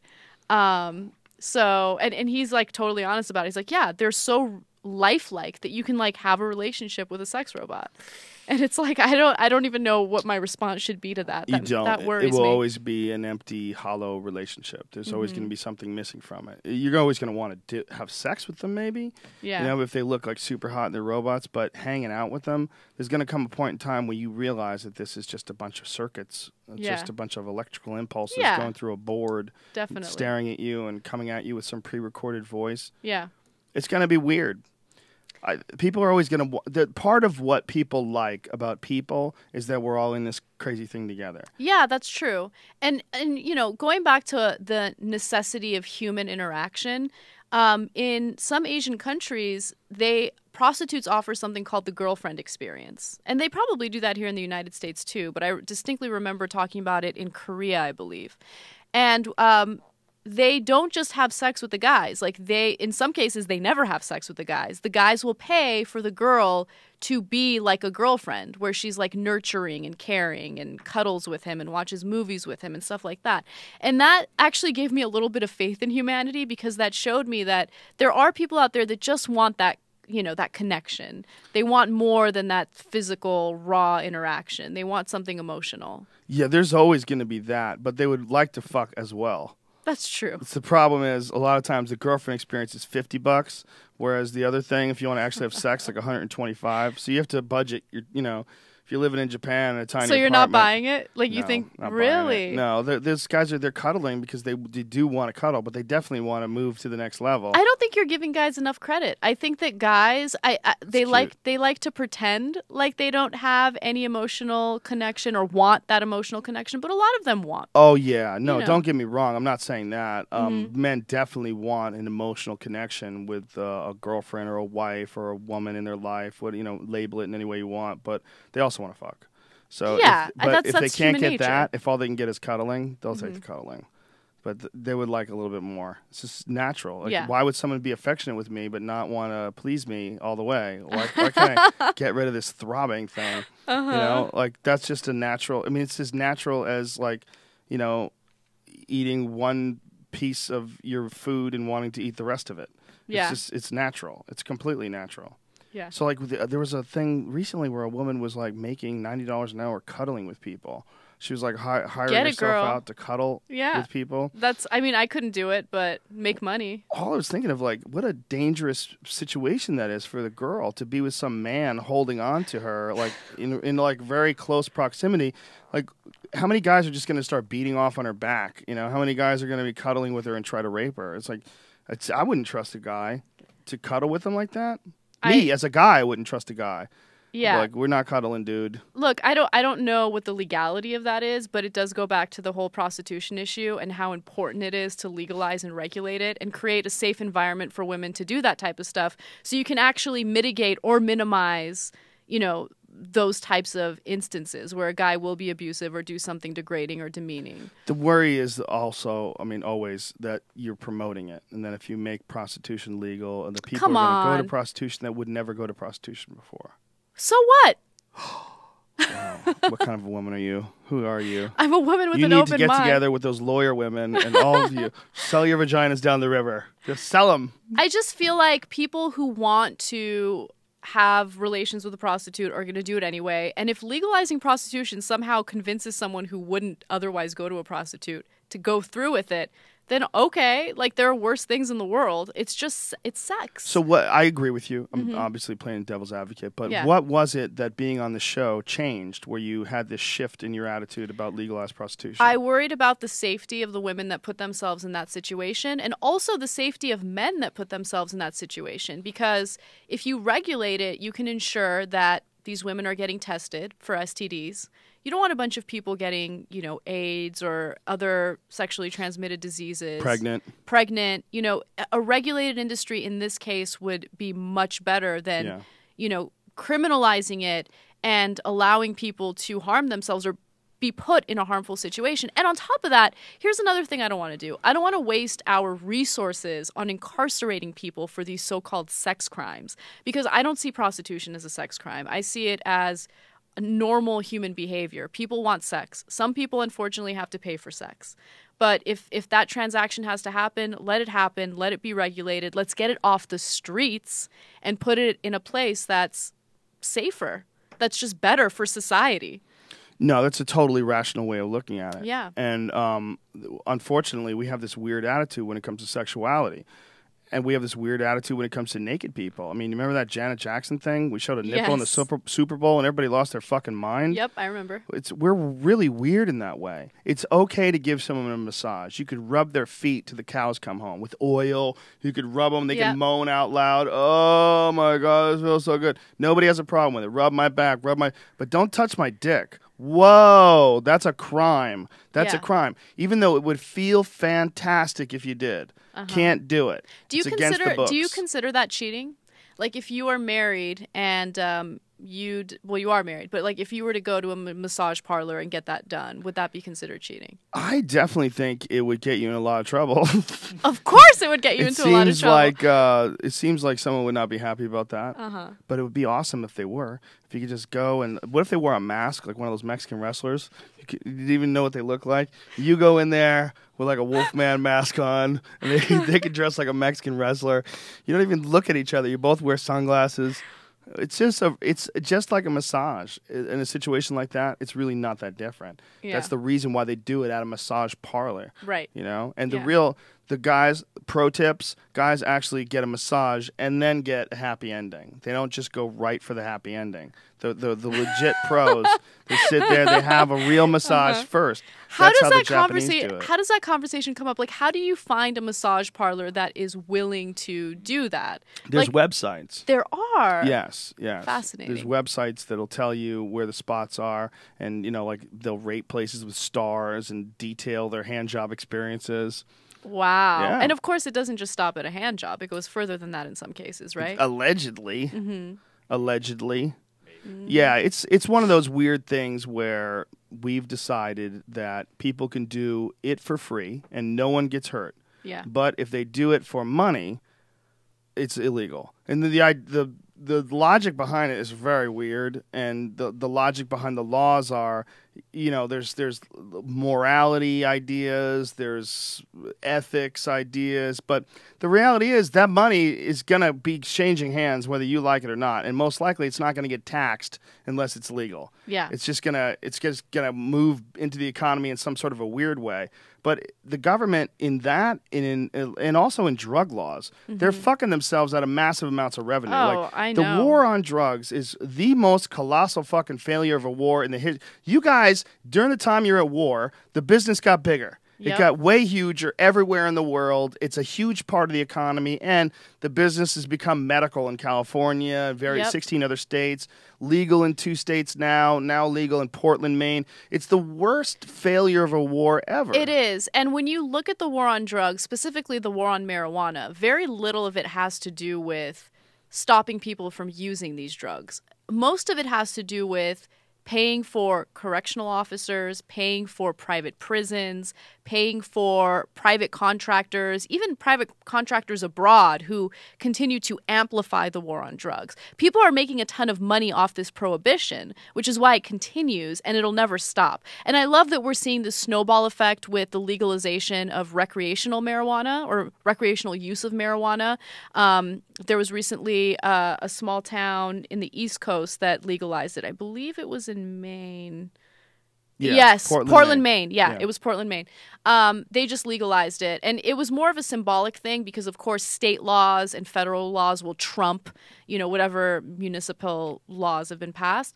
But I love that now politicians are forced to pay attention to the polls and make changes because we're spending untold amounts of money just incarcerating people for simple marijuana possession. It's hideous. It is, and the real problem with the war on drugs being when you have marijuana illegal, it means you're not getting that tax money from it, just like you're not getting it from prostitution. The government doesn't get their cut. They're not getting it. It's going to make its way into the economy in some ways, like in BC and British Columbia, there's a huge issue because a giant chunk of their economy is based on marijuana, but yet marijuana is illegal. Yep. They arrest people, but then let them go. There's like a lot of weird fucking games going on up there. But because it's illegal, they're not getting their taxes from it. It's a huge issue. They know it's a giant. There was a documentary that I was in called The Union, and it was all about. That's what they call it. They call it the Union when they talk about all the different marijuana growers in BC. It's like they're a multi-billion-dollar part of the economy up there. So it's this weird hypocrisy that's going on where you have this thing that's a huge part of why everybody's doing well, and that thing's illegal, and that thing's hurting no one. And by the way, because it's illegal, you're not getting your cut. Do you know about the Schaefer report? What's that? I love this story. I love telling this story. So during the Nixon administration, Nixon wanted to commission a study on marijuana specifically. Okay. Do you know about it? I know about the Nixon report. Yeah, I didn't know it was called the Schaefer report. Yeah, so he commissioned, I believe he was a governor at the time. He was a politician with the last name Schaefer, to do the study on marijuana. So Schaefer went ahead and did it. And he found that marijuana had no real long-term negative effects on society or human health or anything like that. It just was not a threat to society, period. Nixon, the same freaking person who commissioned that report, took it, ripped it up, and said, no, I'm going to amplify the war on drugs. I'm going to continue making this illegal. I'm going to continue criminalizing people who have simple possession of it. And Nixon, I mean, of course, he did a lot of hideous things, but that had so many negative ramifications in the country. That's what led to, this explosion of the for-profit prison industry. And now that industry, first of all, I don't know why it's called for-profit or private prisons because they're funded by tax dollars. So how are they private? And on top of that, now we have an incentive to lock people away because these companies make money off of it. It's sick. Yeah, private prisons are very scary. Yeah. It's very scary that not only do you have private prisons, but you have private prison lobbies and you have guard lobbies where prison guards make sure that certain things stay illegal so that they can ensure that they have work. Yeah. That's slaves. Yeah. You're making slaves. I mean, you want people to be locked up more than not locked up. In my opinion, if it's not robbery or violent crime, those are the two things that I'm worried about. Robbery or violent crime. That's when you need to remove people from society. Everything else should be on some sort of a penalty thing. Yeah, I mean, like a misdemeanor citation, something like that. I mean, what is it? What's going on? I mean, what did you not do? Did you not pay your taxes? Why do you get locked up for that? That sounds crazy. Don't you just owe taxes? How about you make them pay? Because when you lock them up, they're not even making any money. Why are you profiting off? How are you doing that? You're locking them up, and that's better than getting money from them while they're working? Well, we're doing the same thing with people who are undocumented immigrants, right? So they'll come into this country, they're undocumented. We find out they're undocumented. And instead of deporting them, which is what we used to do, we will detain them for X amount of years and spend our resources on imprisoning them, which doesn't make any sense at all. And I get it. Like you might, we want to punish them and show them like you can't do this again. But you punish them by deporting them. You know what I mean? And that's it. Like, why would you want to incarcerate them and spend tax dollars on that, especially when we're having this huge issue with public education right now? Yeah. It's a weird little fake thing that we have going on where we pretend that LA doesn't have 10 million illegal immigrants. We just kind of like, well, whatever. Yeah. Now they're allowed to go to college at least. They are. There was a long time where immigrants were, they're children of immigrants or immigrants like that came over and their children were born in Mexico but lived their entire lives here in America. Yep. They weren't allowed to go to college. I know. So I'm happy that California passed the DREAM Act. It's ridiculous that we haven't been able to do that on a federal level. Absolutely. Yeah. And disgusting. What is America if it's not a nation of immigrants? I mean, that's all we are. We are a bunch of people that came here from other places. And to penalize a baby or to say that, well, you know what, the parents, they brought the kid over here so the kid could sponge off the kid's a part of the fucking system. Yeah, they man. call them anchor babies. Yeah. By the way, the parents are a part of the system too. They're working here. Yeah. I hate the argument that they don't pay taxes. In a lot of cases, especially in California, I mean, they pay taxes in the form of, first of all, they pay Social Security, but then they never get a dime of that Social Security later, right? Yeah. So they're contributing to the Social Security system. And on top of that, they're paying for state taxes as well, or sales taxes. Yeah. So they do pay taxes. They do contribute to society. And I'm not trying to, make excuses or to justify coming into the country illegally, but if you've been here for decades and you've had your children here, we need to create some sort of comprehensive immigration reform. And right now we have clowns in office that can't seem to agree on anything and refuse to work with one another. So I feel like it's going to be difficult for that to happen. But I feel like something like the DREAM Act is common sense. It shouldn't even be a political issue. It shouldn't be a partisan issue. You should just do it. Yeah, I completely, wholeheartedly agree. And I think there's also this weird thing where we're connected to a third world country by a fence. I mean, we are right next door to the biggest war on drugs in all of the world playing out on our border. And then right across there, you have intense, extreme poverty. If you take a car from San Diego, you can go from La Jolla, where you have the most elegant cliff-top mansions that will blow your mind. Just these great Gatsby houses where you're like, oh my goodness, like this fucking giant circular driveway with an enormous fountain. You're like, what a house. In 20 minutes, you're in Tijuana. Yeah. 20 fucking minutes, and you might just get there while these cartel members are dropping off headless bodies and lining them up on the street with signs on them.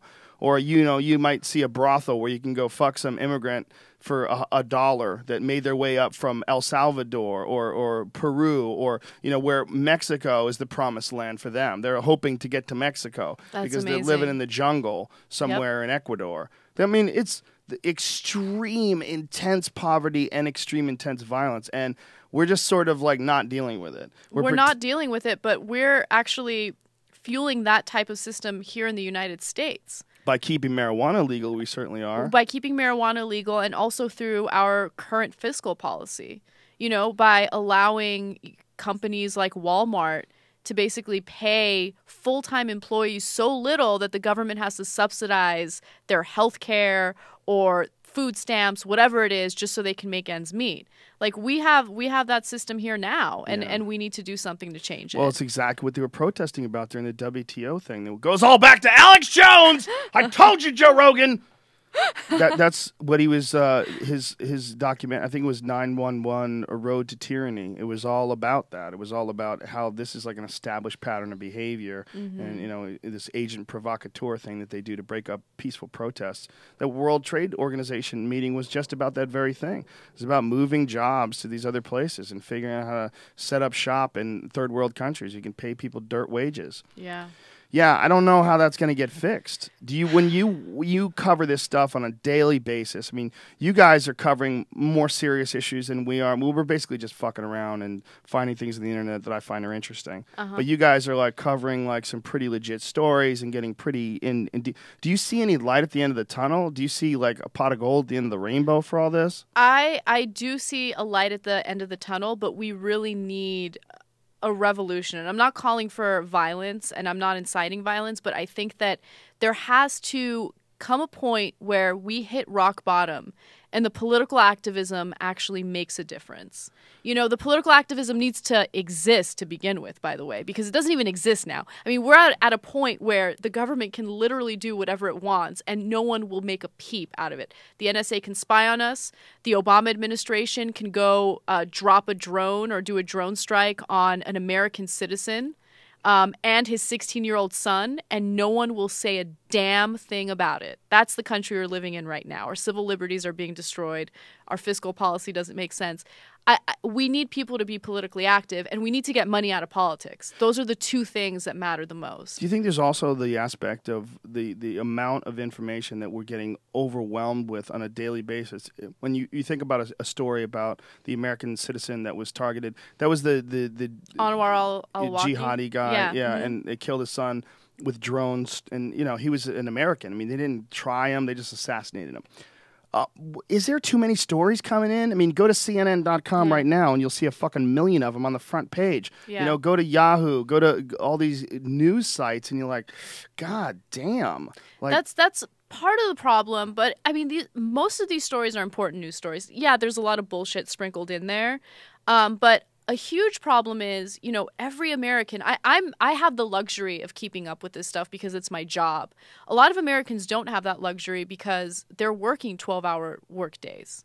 You know, they're working a few different jobs just to provide for their families. Who the hell is going to go home after a long day of work, sit down and read all of these news stories, much less understand the nuance of these news stories? That's a difficult thing to do, and it's a lot to ask of the American people. But the way that you can fix that is by creating a media, a form of media that is informative with no corporate interests. Because right now, the gold standard of news is still the MSNBC, CNN, Fox News. It's the stuff that you just turn on, you watch it in the background while you're trying to feed your kids and take care of your family. And that's problematic because a lot of those networks will spread misinformation, or they have a particular agenda, and as a result, they will only cover the news that fits their agenda, and there's an issue with that. But hopefully new media will grow to the point where it'll take over that system, and it'll, you know, educate people enough to where they will want to stand up for their rights and they will want to be politically active. I'm teaching a class at Cal State Northridge right now. It's a journalism class. Prepare for stalkers. Stalkers are coming. I have private security. It'll be fine. Good move. Uh-huh. I want to double up on that now. My people are ferocious. And I remember when I first started teaching the class, I asked every single one of the students to tell me what they find most interesting in media. What do they want to cover? What's their beat? And the vast majority of them were like entertainment news, sports news, you know, stuff that's really easy to cover and very profitable. So I don't blame them for wanting to do that. But I wanted to instill in them a type of intellectual curiosity where they would want to know about what's going on in the political world, where they would want to be these mini political activists. And I don't do it in the sense that I tell them, hey, you got to be progressive. I definitely shy away from that. But I want them to look at news stories critically and question the way that they're being covered. So that's like my little tiny bit of trying to make a difference, and I love doing that. Being an instructor at a university is a very thankless job. I've learned that this semester since it's my first time doing it. But you gotta start by, you know, changing the way people learn about journalism, changing the way they cover stories, and you got to get people to be critical thinkers.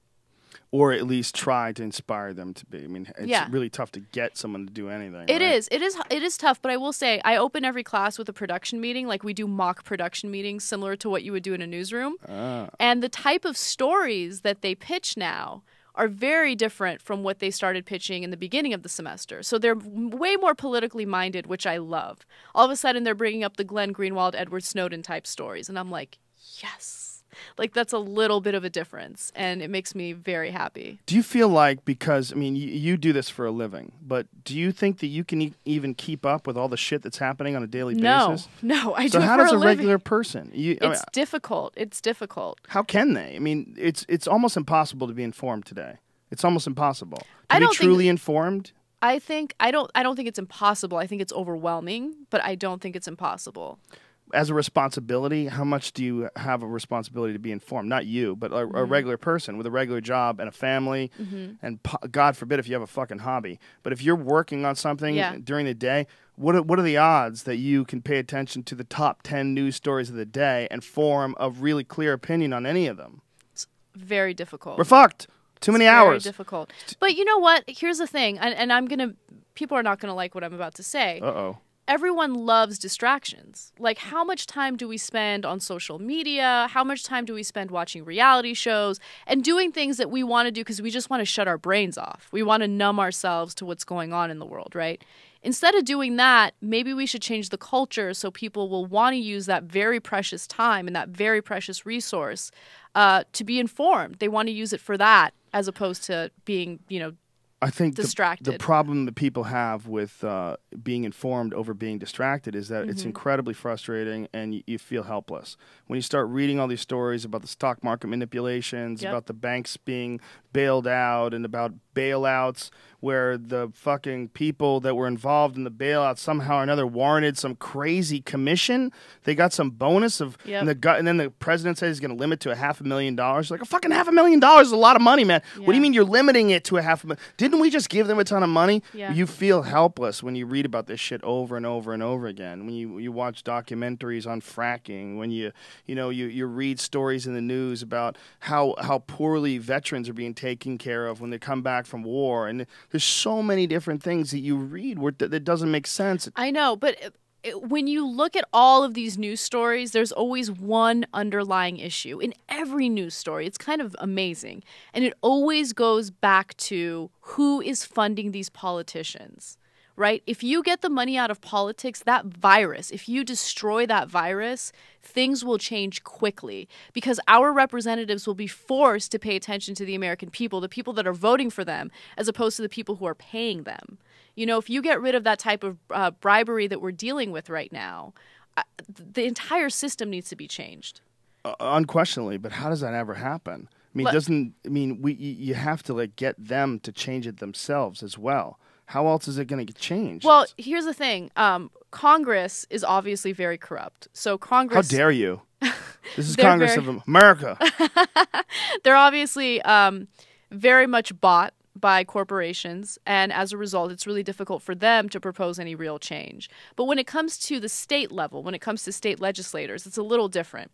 So we actually managed to get a state representative from Texas to propose a resolution for a constitutional convention. And it goes back to what I was saying earlier about Wolfpack.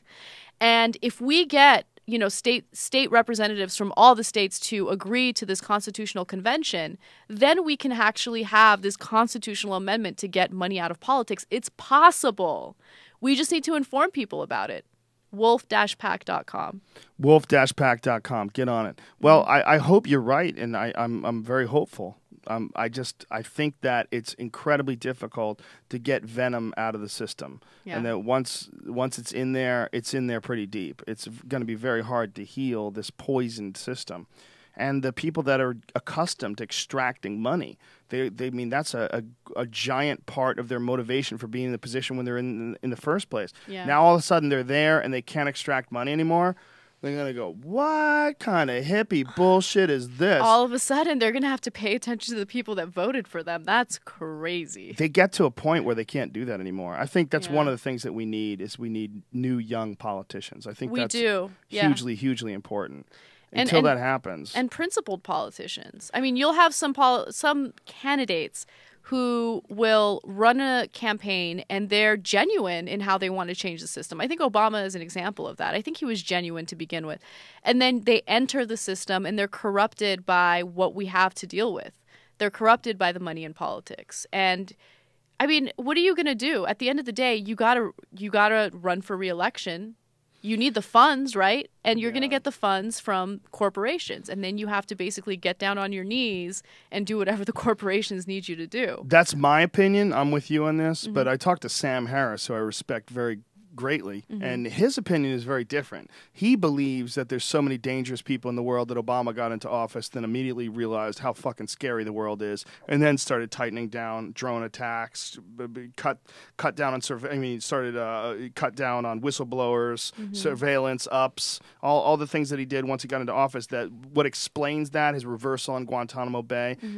He believes that it's because the stack of papers that he gets on his desk every day of memos telling him what's been avoided, how fucked up the world is, what dangers we're facing on a regular basis, who we need to attack before they attack us, that they're just trying to avoid another 9/11. I don't know if I'm really buying that argument. I think that we have this military-industrial complex, and I think that Obama does not want to seem weak when it comes to national security, so as a result, he will do things that are extreme. I mean, if you're really concerned about national security, it's very curious for you to go about keeping the country safe by causing so much hostility toward the U.S. Think about that. We are bombing and doing drone strikes on innocent civilians abroad.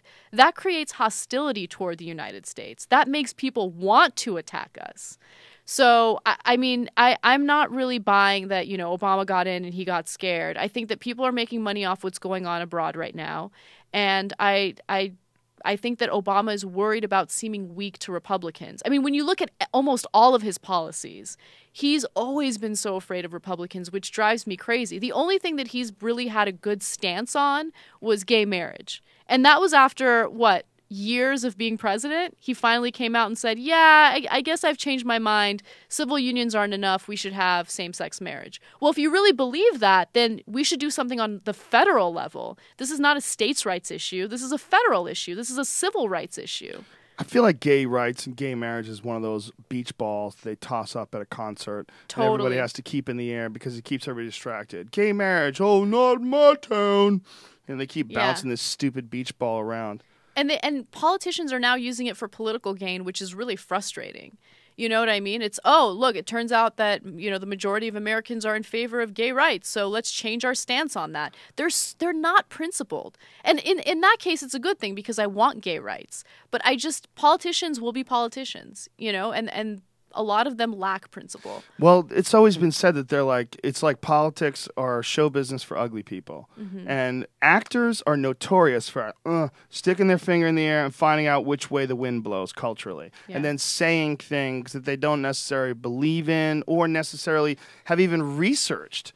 And that's hugely common when you're on sets. There's always these dumb bimbo actors that have opinions, and males more than females, bimbo males. And they'll have these opinions on something political or what the Democrats want. It's just like, what the fuck are you even talking about? Yeah. Like, you're talking nonsense, dude. Did you just read a front page article on Salon for 5 seconds, and now all of a sudden you're going to tell us what's wrong with the world? Yeah. What they do is try to appear liberal. They try to appear progressive because they're not even human. Yeah. But they are some weird form that they're like a mold that can grab human flesh and fucking fake it. Yeah. And they can walk through life pretending to have regular emotions and regular feelings. Meanwhile, they're just trying to get people to give them the next job, trying to get people to like them enough to cast them in the next TV show or movie or whatever. They're barely even alive. They're these weirdos. And I think politicians are very much the same way. Obviously, there's a massive generalization. This is not all actors. I met a lot of cool actors, but I have met a lot of fucking weirdos that are like Stepford wives. They're like robot people. They're like some weirdo who's just trying to be whatever works. Whatever pants work. Do I have to have fake rips on my jeans? What's the new thing? Should I wear a nose ring? No, nose rings are out. I mean, they're on the fucking whatever the edge is. Everyone's wearing what everybody else is wearing. Do you remember when those Von Dutch hats were going around? And they had those fucking stupid trucker hats, and you're like, what are you doing? Yeah. You have a fucking stupid trucker hat on. Yeah. And everybody's got them. I just thought of Ashton Kutcher. Anytime I think of trucker hats, I think of Ashton Kutcher. He was a young man at the time. I don't fault him. Yeah. But I think it's that sort of a thing where you get that in politics as well. You get a human that's not even really a human. Yeah. What they are is this thing that's leaning towards whatever pole, gravity or the wind or the rush of the water beneath their feet, whatever the fuck it is, it's pulling in one direction or another. There's no stability, there's no base, there's no real ethics. And when they do have ethics, they look fucking crazy. They look like Ron Paul. They look like some nutty dude. They look like some Gary Johnson from New Mexico, some fringe character. Well, I mean, I think there have been politicians in the past who had ethics and people will look down on them. But a perfect example of a politician that actually gets a lot of respect is Elizabeth Warren. If Elizabeth Warren ran for president, I'd be like, Hillary who? She's an amazing person who actually stood up to the banks when it was an unpopular thing to do. And also when in this current system, it's political suicide because these are the assholes that are supposed to fund your campaigns. Right? Right. So Elizabeth Warren, is an incredible senator. I don't think that she's actually going to run for president, but people are becoming more and more open to principled politicians because it's refreshing. When this whole Rob Ford thing was happening in Toronto, there were a number of supporters because they thought that it was refreshing that he was so honest. Even though he's freaking crazy. Smoking crack. Right? Yeah. But they're like, yeah, at least he's honest. All right, maybe we'll vote for him again. Yeah, he did say that he smoked crack. Mm-hmm. He was pretty honest about it. But if you look at a guy that's that fat, he's this giant moon face. Like, he's wild. He's going to do anything. He's so indulgent. He is. Look at what he's doing with food. Look at what he's doing to his body. You think he's scared of some crack? That guy's not scared of anything. He'll smoke some crack. Yeah, I think that one of the things that this shift that's happening with information, one of the things that's going to be very fascinating about this erosion of privacy is that you're going to get real honest politicians because they have no choice. Exactly. You know, what's amazing, though, is you'll have politicians that are on the record saying one thing, and then, like, a few months later, they backpedal or they say something, or flip-flop, and they say something completely different. And they deny that they did a flip-flop. And it's like Mitt Romney is an example of that. There was evidence indicating that Mitt Romney supported Planned Parenthood. And then when he was running for president, he's like, I will shut Planned Parenthood down. It's like, you're on the record, dude. There's evidence. Like, how are you unaware of the internet and how it holds you accountable to what you've done and said in the past? Well, Mitt Romney is still in denial that he's a first-generation Mexican. Yeah. He's still in denial of his family living over in Mexico. Yeah. I mean, remember he was talking about that like very briefly during the campaign that his father actually was born in Mexico, and everybody was like, "What?" And then you get deep into it, and you find like, "Oh, your dad was in a sex cult." Oh, wow. Mitt Romney was a character. He still is. Yeah. Yeah, he was governor of Massachusetts for a long time. People loved him. Did a good job. Some people loved him. Yeah, I mean, fiscally. He had health care in Massachusetts. It's very similar to the Affordable Care Act. And then he went off and started criticizing the Affordable Care Act. It's like amazing to me. Yeah, he would have fucked up as soon as he got in office too. I think all of them, once they get in there, they just get taken down. You know, they get sat down and they get spelled out how the world really works. And they probably have hints of it before they actually get in there. But once they get in there and they meet with the fucking Bilderberg group and they meet with the international bankers that control the world's economy and they just realize the depth of the puzzle, I mean, that's why they all go gray, like instantly. Oh, yeah. Obama has aged so much. It's kind of incredible. Wouldn't it be amazing if he did like an Eisenhower type for like a final speech when Eisenhower warned of the military-industrial complex. If Obama these years, if Obama warned about the military-industrial complex, that would be very funny. If he got on TV and just said, "Listen, I've been bullshitting you people for 8 years. Like this system is fucking crazy. Yeah. Move to Canada. That would be move to Hawaii. I'm going back there too." He never would, though. Even though he doesn't have to worry about getting reelected again, Democrats are holding him accountable. They don't want to look bad because they want to make sure another Democrat gets elected. And it's all BS. It's the same. As long as our system is dealing with that virus, as long as our system has the money in politics, it doesn't matter if you're voting for a Democrat or a Republican. It's the same at the end of the day. They might be different with social issues. They might be a little different when it comes to fiscal policy, although Obama is not a good example of him being, different when it comes to fiscal policy. They're not different when it comes to international policy. I'm a little happier when a Democrat's in office because of what I think they do socially. When it comes to things like gay marriage or things like right to choose and things along those lines, I feel like when you have a Republican in office, those things tend to get squashed. Yeah. And I think that's one of the benefits of having a Democrat in office is you get more equality, especially when you're dealing with a Democrat who also happens to be black. I think it's good socially. But then when you look at what he's done in comparison to what Bush has done, it's real similar. Yeah. Like it's hard to tell the difference between a Democrat and a Republican, other than the healthcare issue, which seems to be a clusterfuck. But I would imagine everything that you get started from scratch is a clusterfuck. I don't know why anybody would think that it wouldn't be a clusterfuck. Yeah, I look, the one thing that I just don't understand is why everyone's panicking about the website. The website keeps crashing. It's not whatever. They'll figure it out. It'll be fine. Get the porn guys to figure it out. It'll be Those guys get 6 billion hits a day. Yeah, they're up. That's their problem. That's the problem that the Obama administration didn't think about. They just hired the wrong people. They should hire porn people. Yeah. When was the last time you went to a porn website and it crashed because too many people were on it? That shit never happens. I'm not saying that you go to porn websites, but I'm saying anybody out there, perverts, you weirdos. Have you ever gone to one and you found out there's too many people on the server crashed?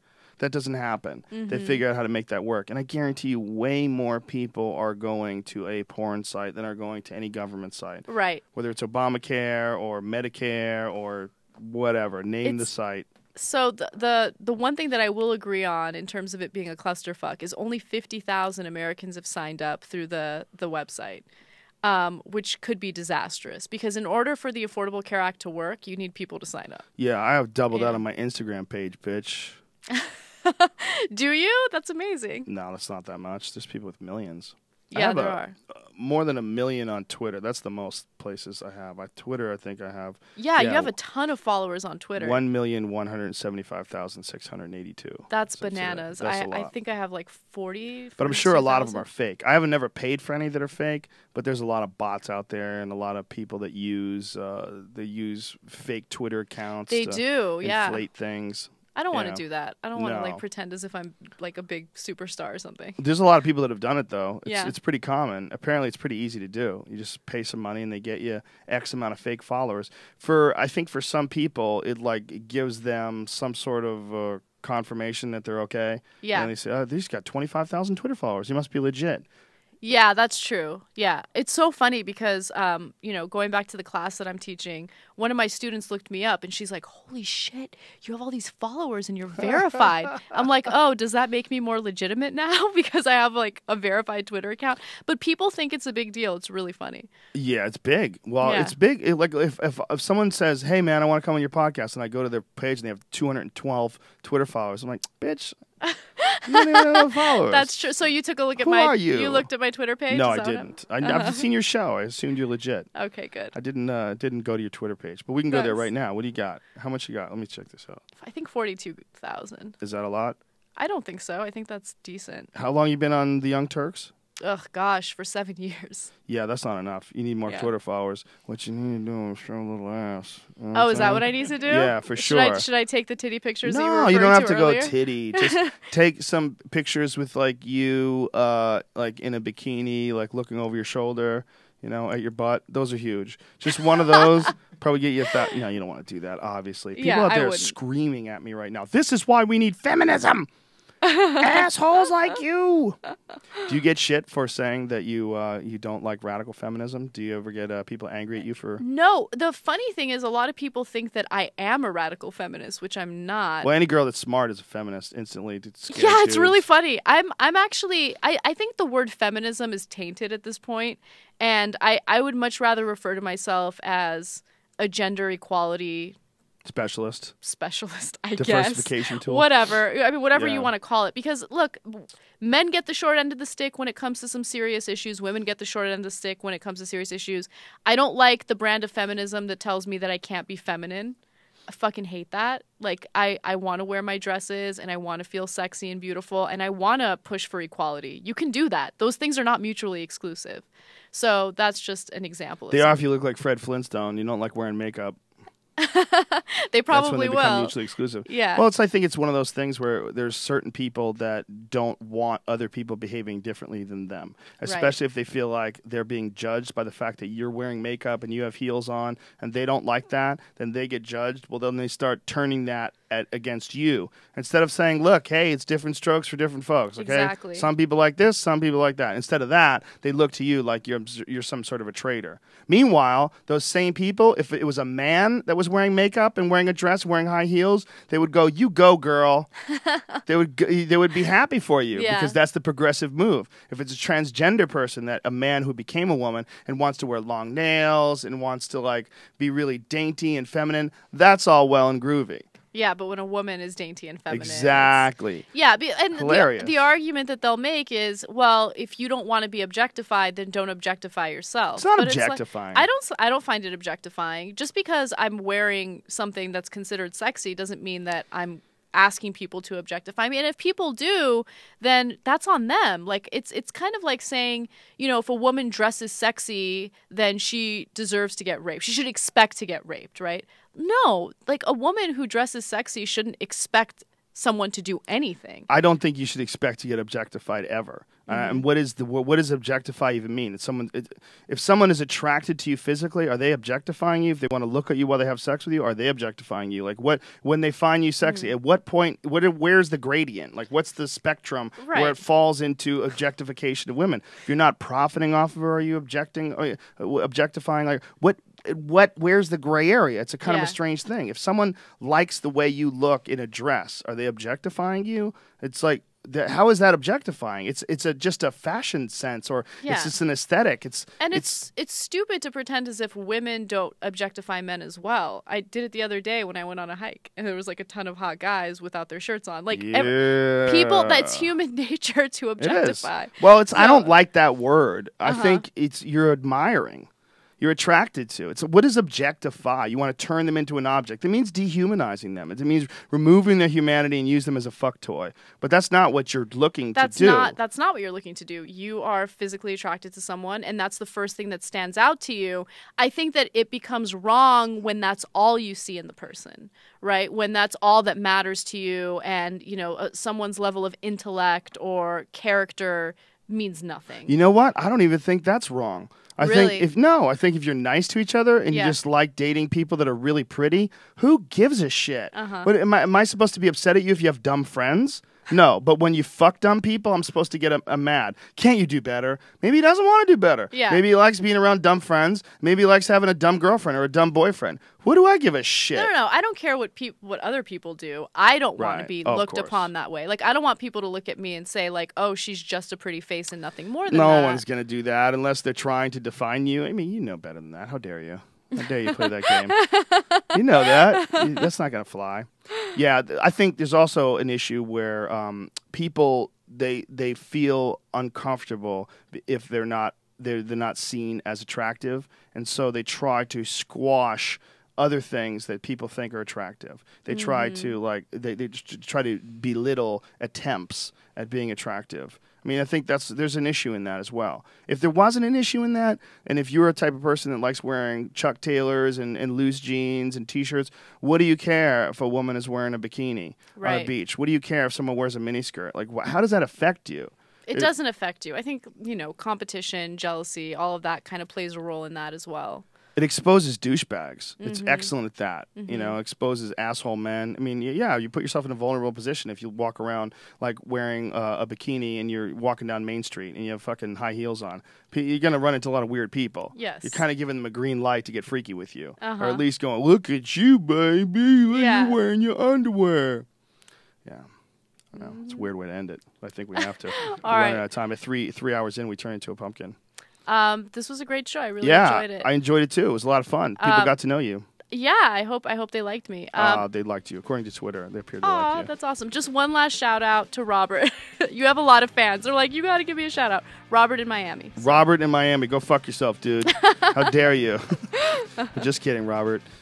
Thank you to our sponsors. Thanks to LegalZoom. Use the code word Rogan in the referral box and save yourself some cash, son. Thanks also to Stamps.com. Use the code word JRE and get your $110 bonus offer, which includes a digital scale and up to $55 of free postage. Go get it, girl. And we're also brought to you by Onnit.com. That's ONNIT. Use the code name Rogan. Save yourself 10% off any and all supplements. We will be back tomorrow with the great Graham Hancock, one of my personal favorite human beings that has ever walked the face of the earth. He's an awesome guy with an alternative view of human history, and you're going to love the shit out of it. All right. We love you. Bye-bye.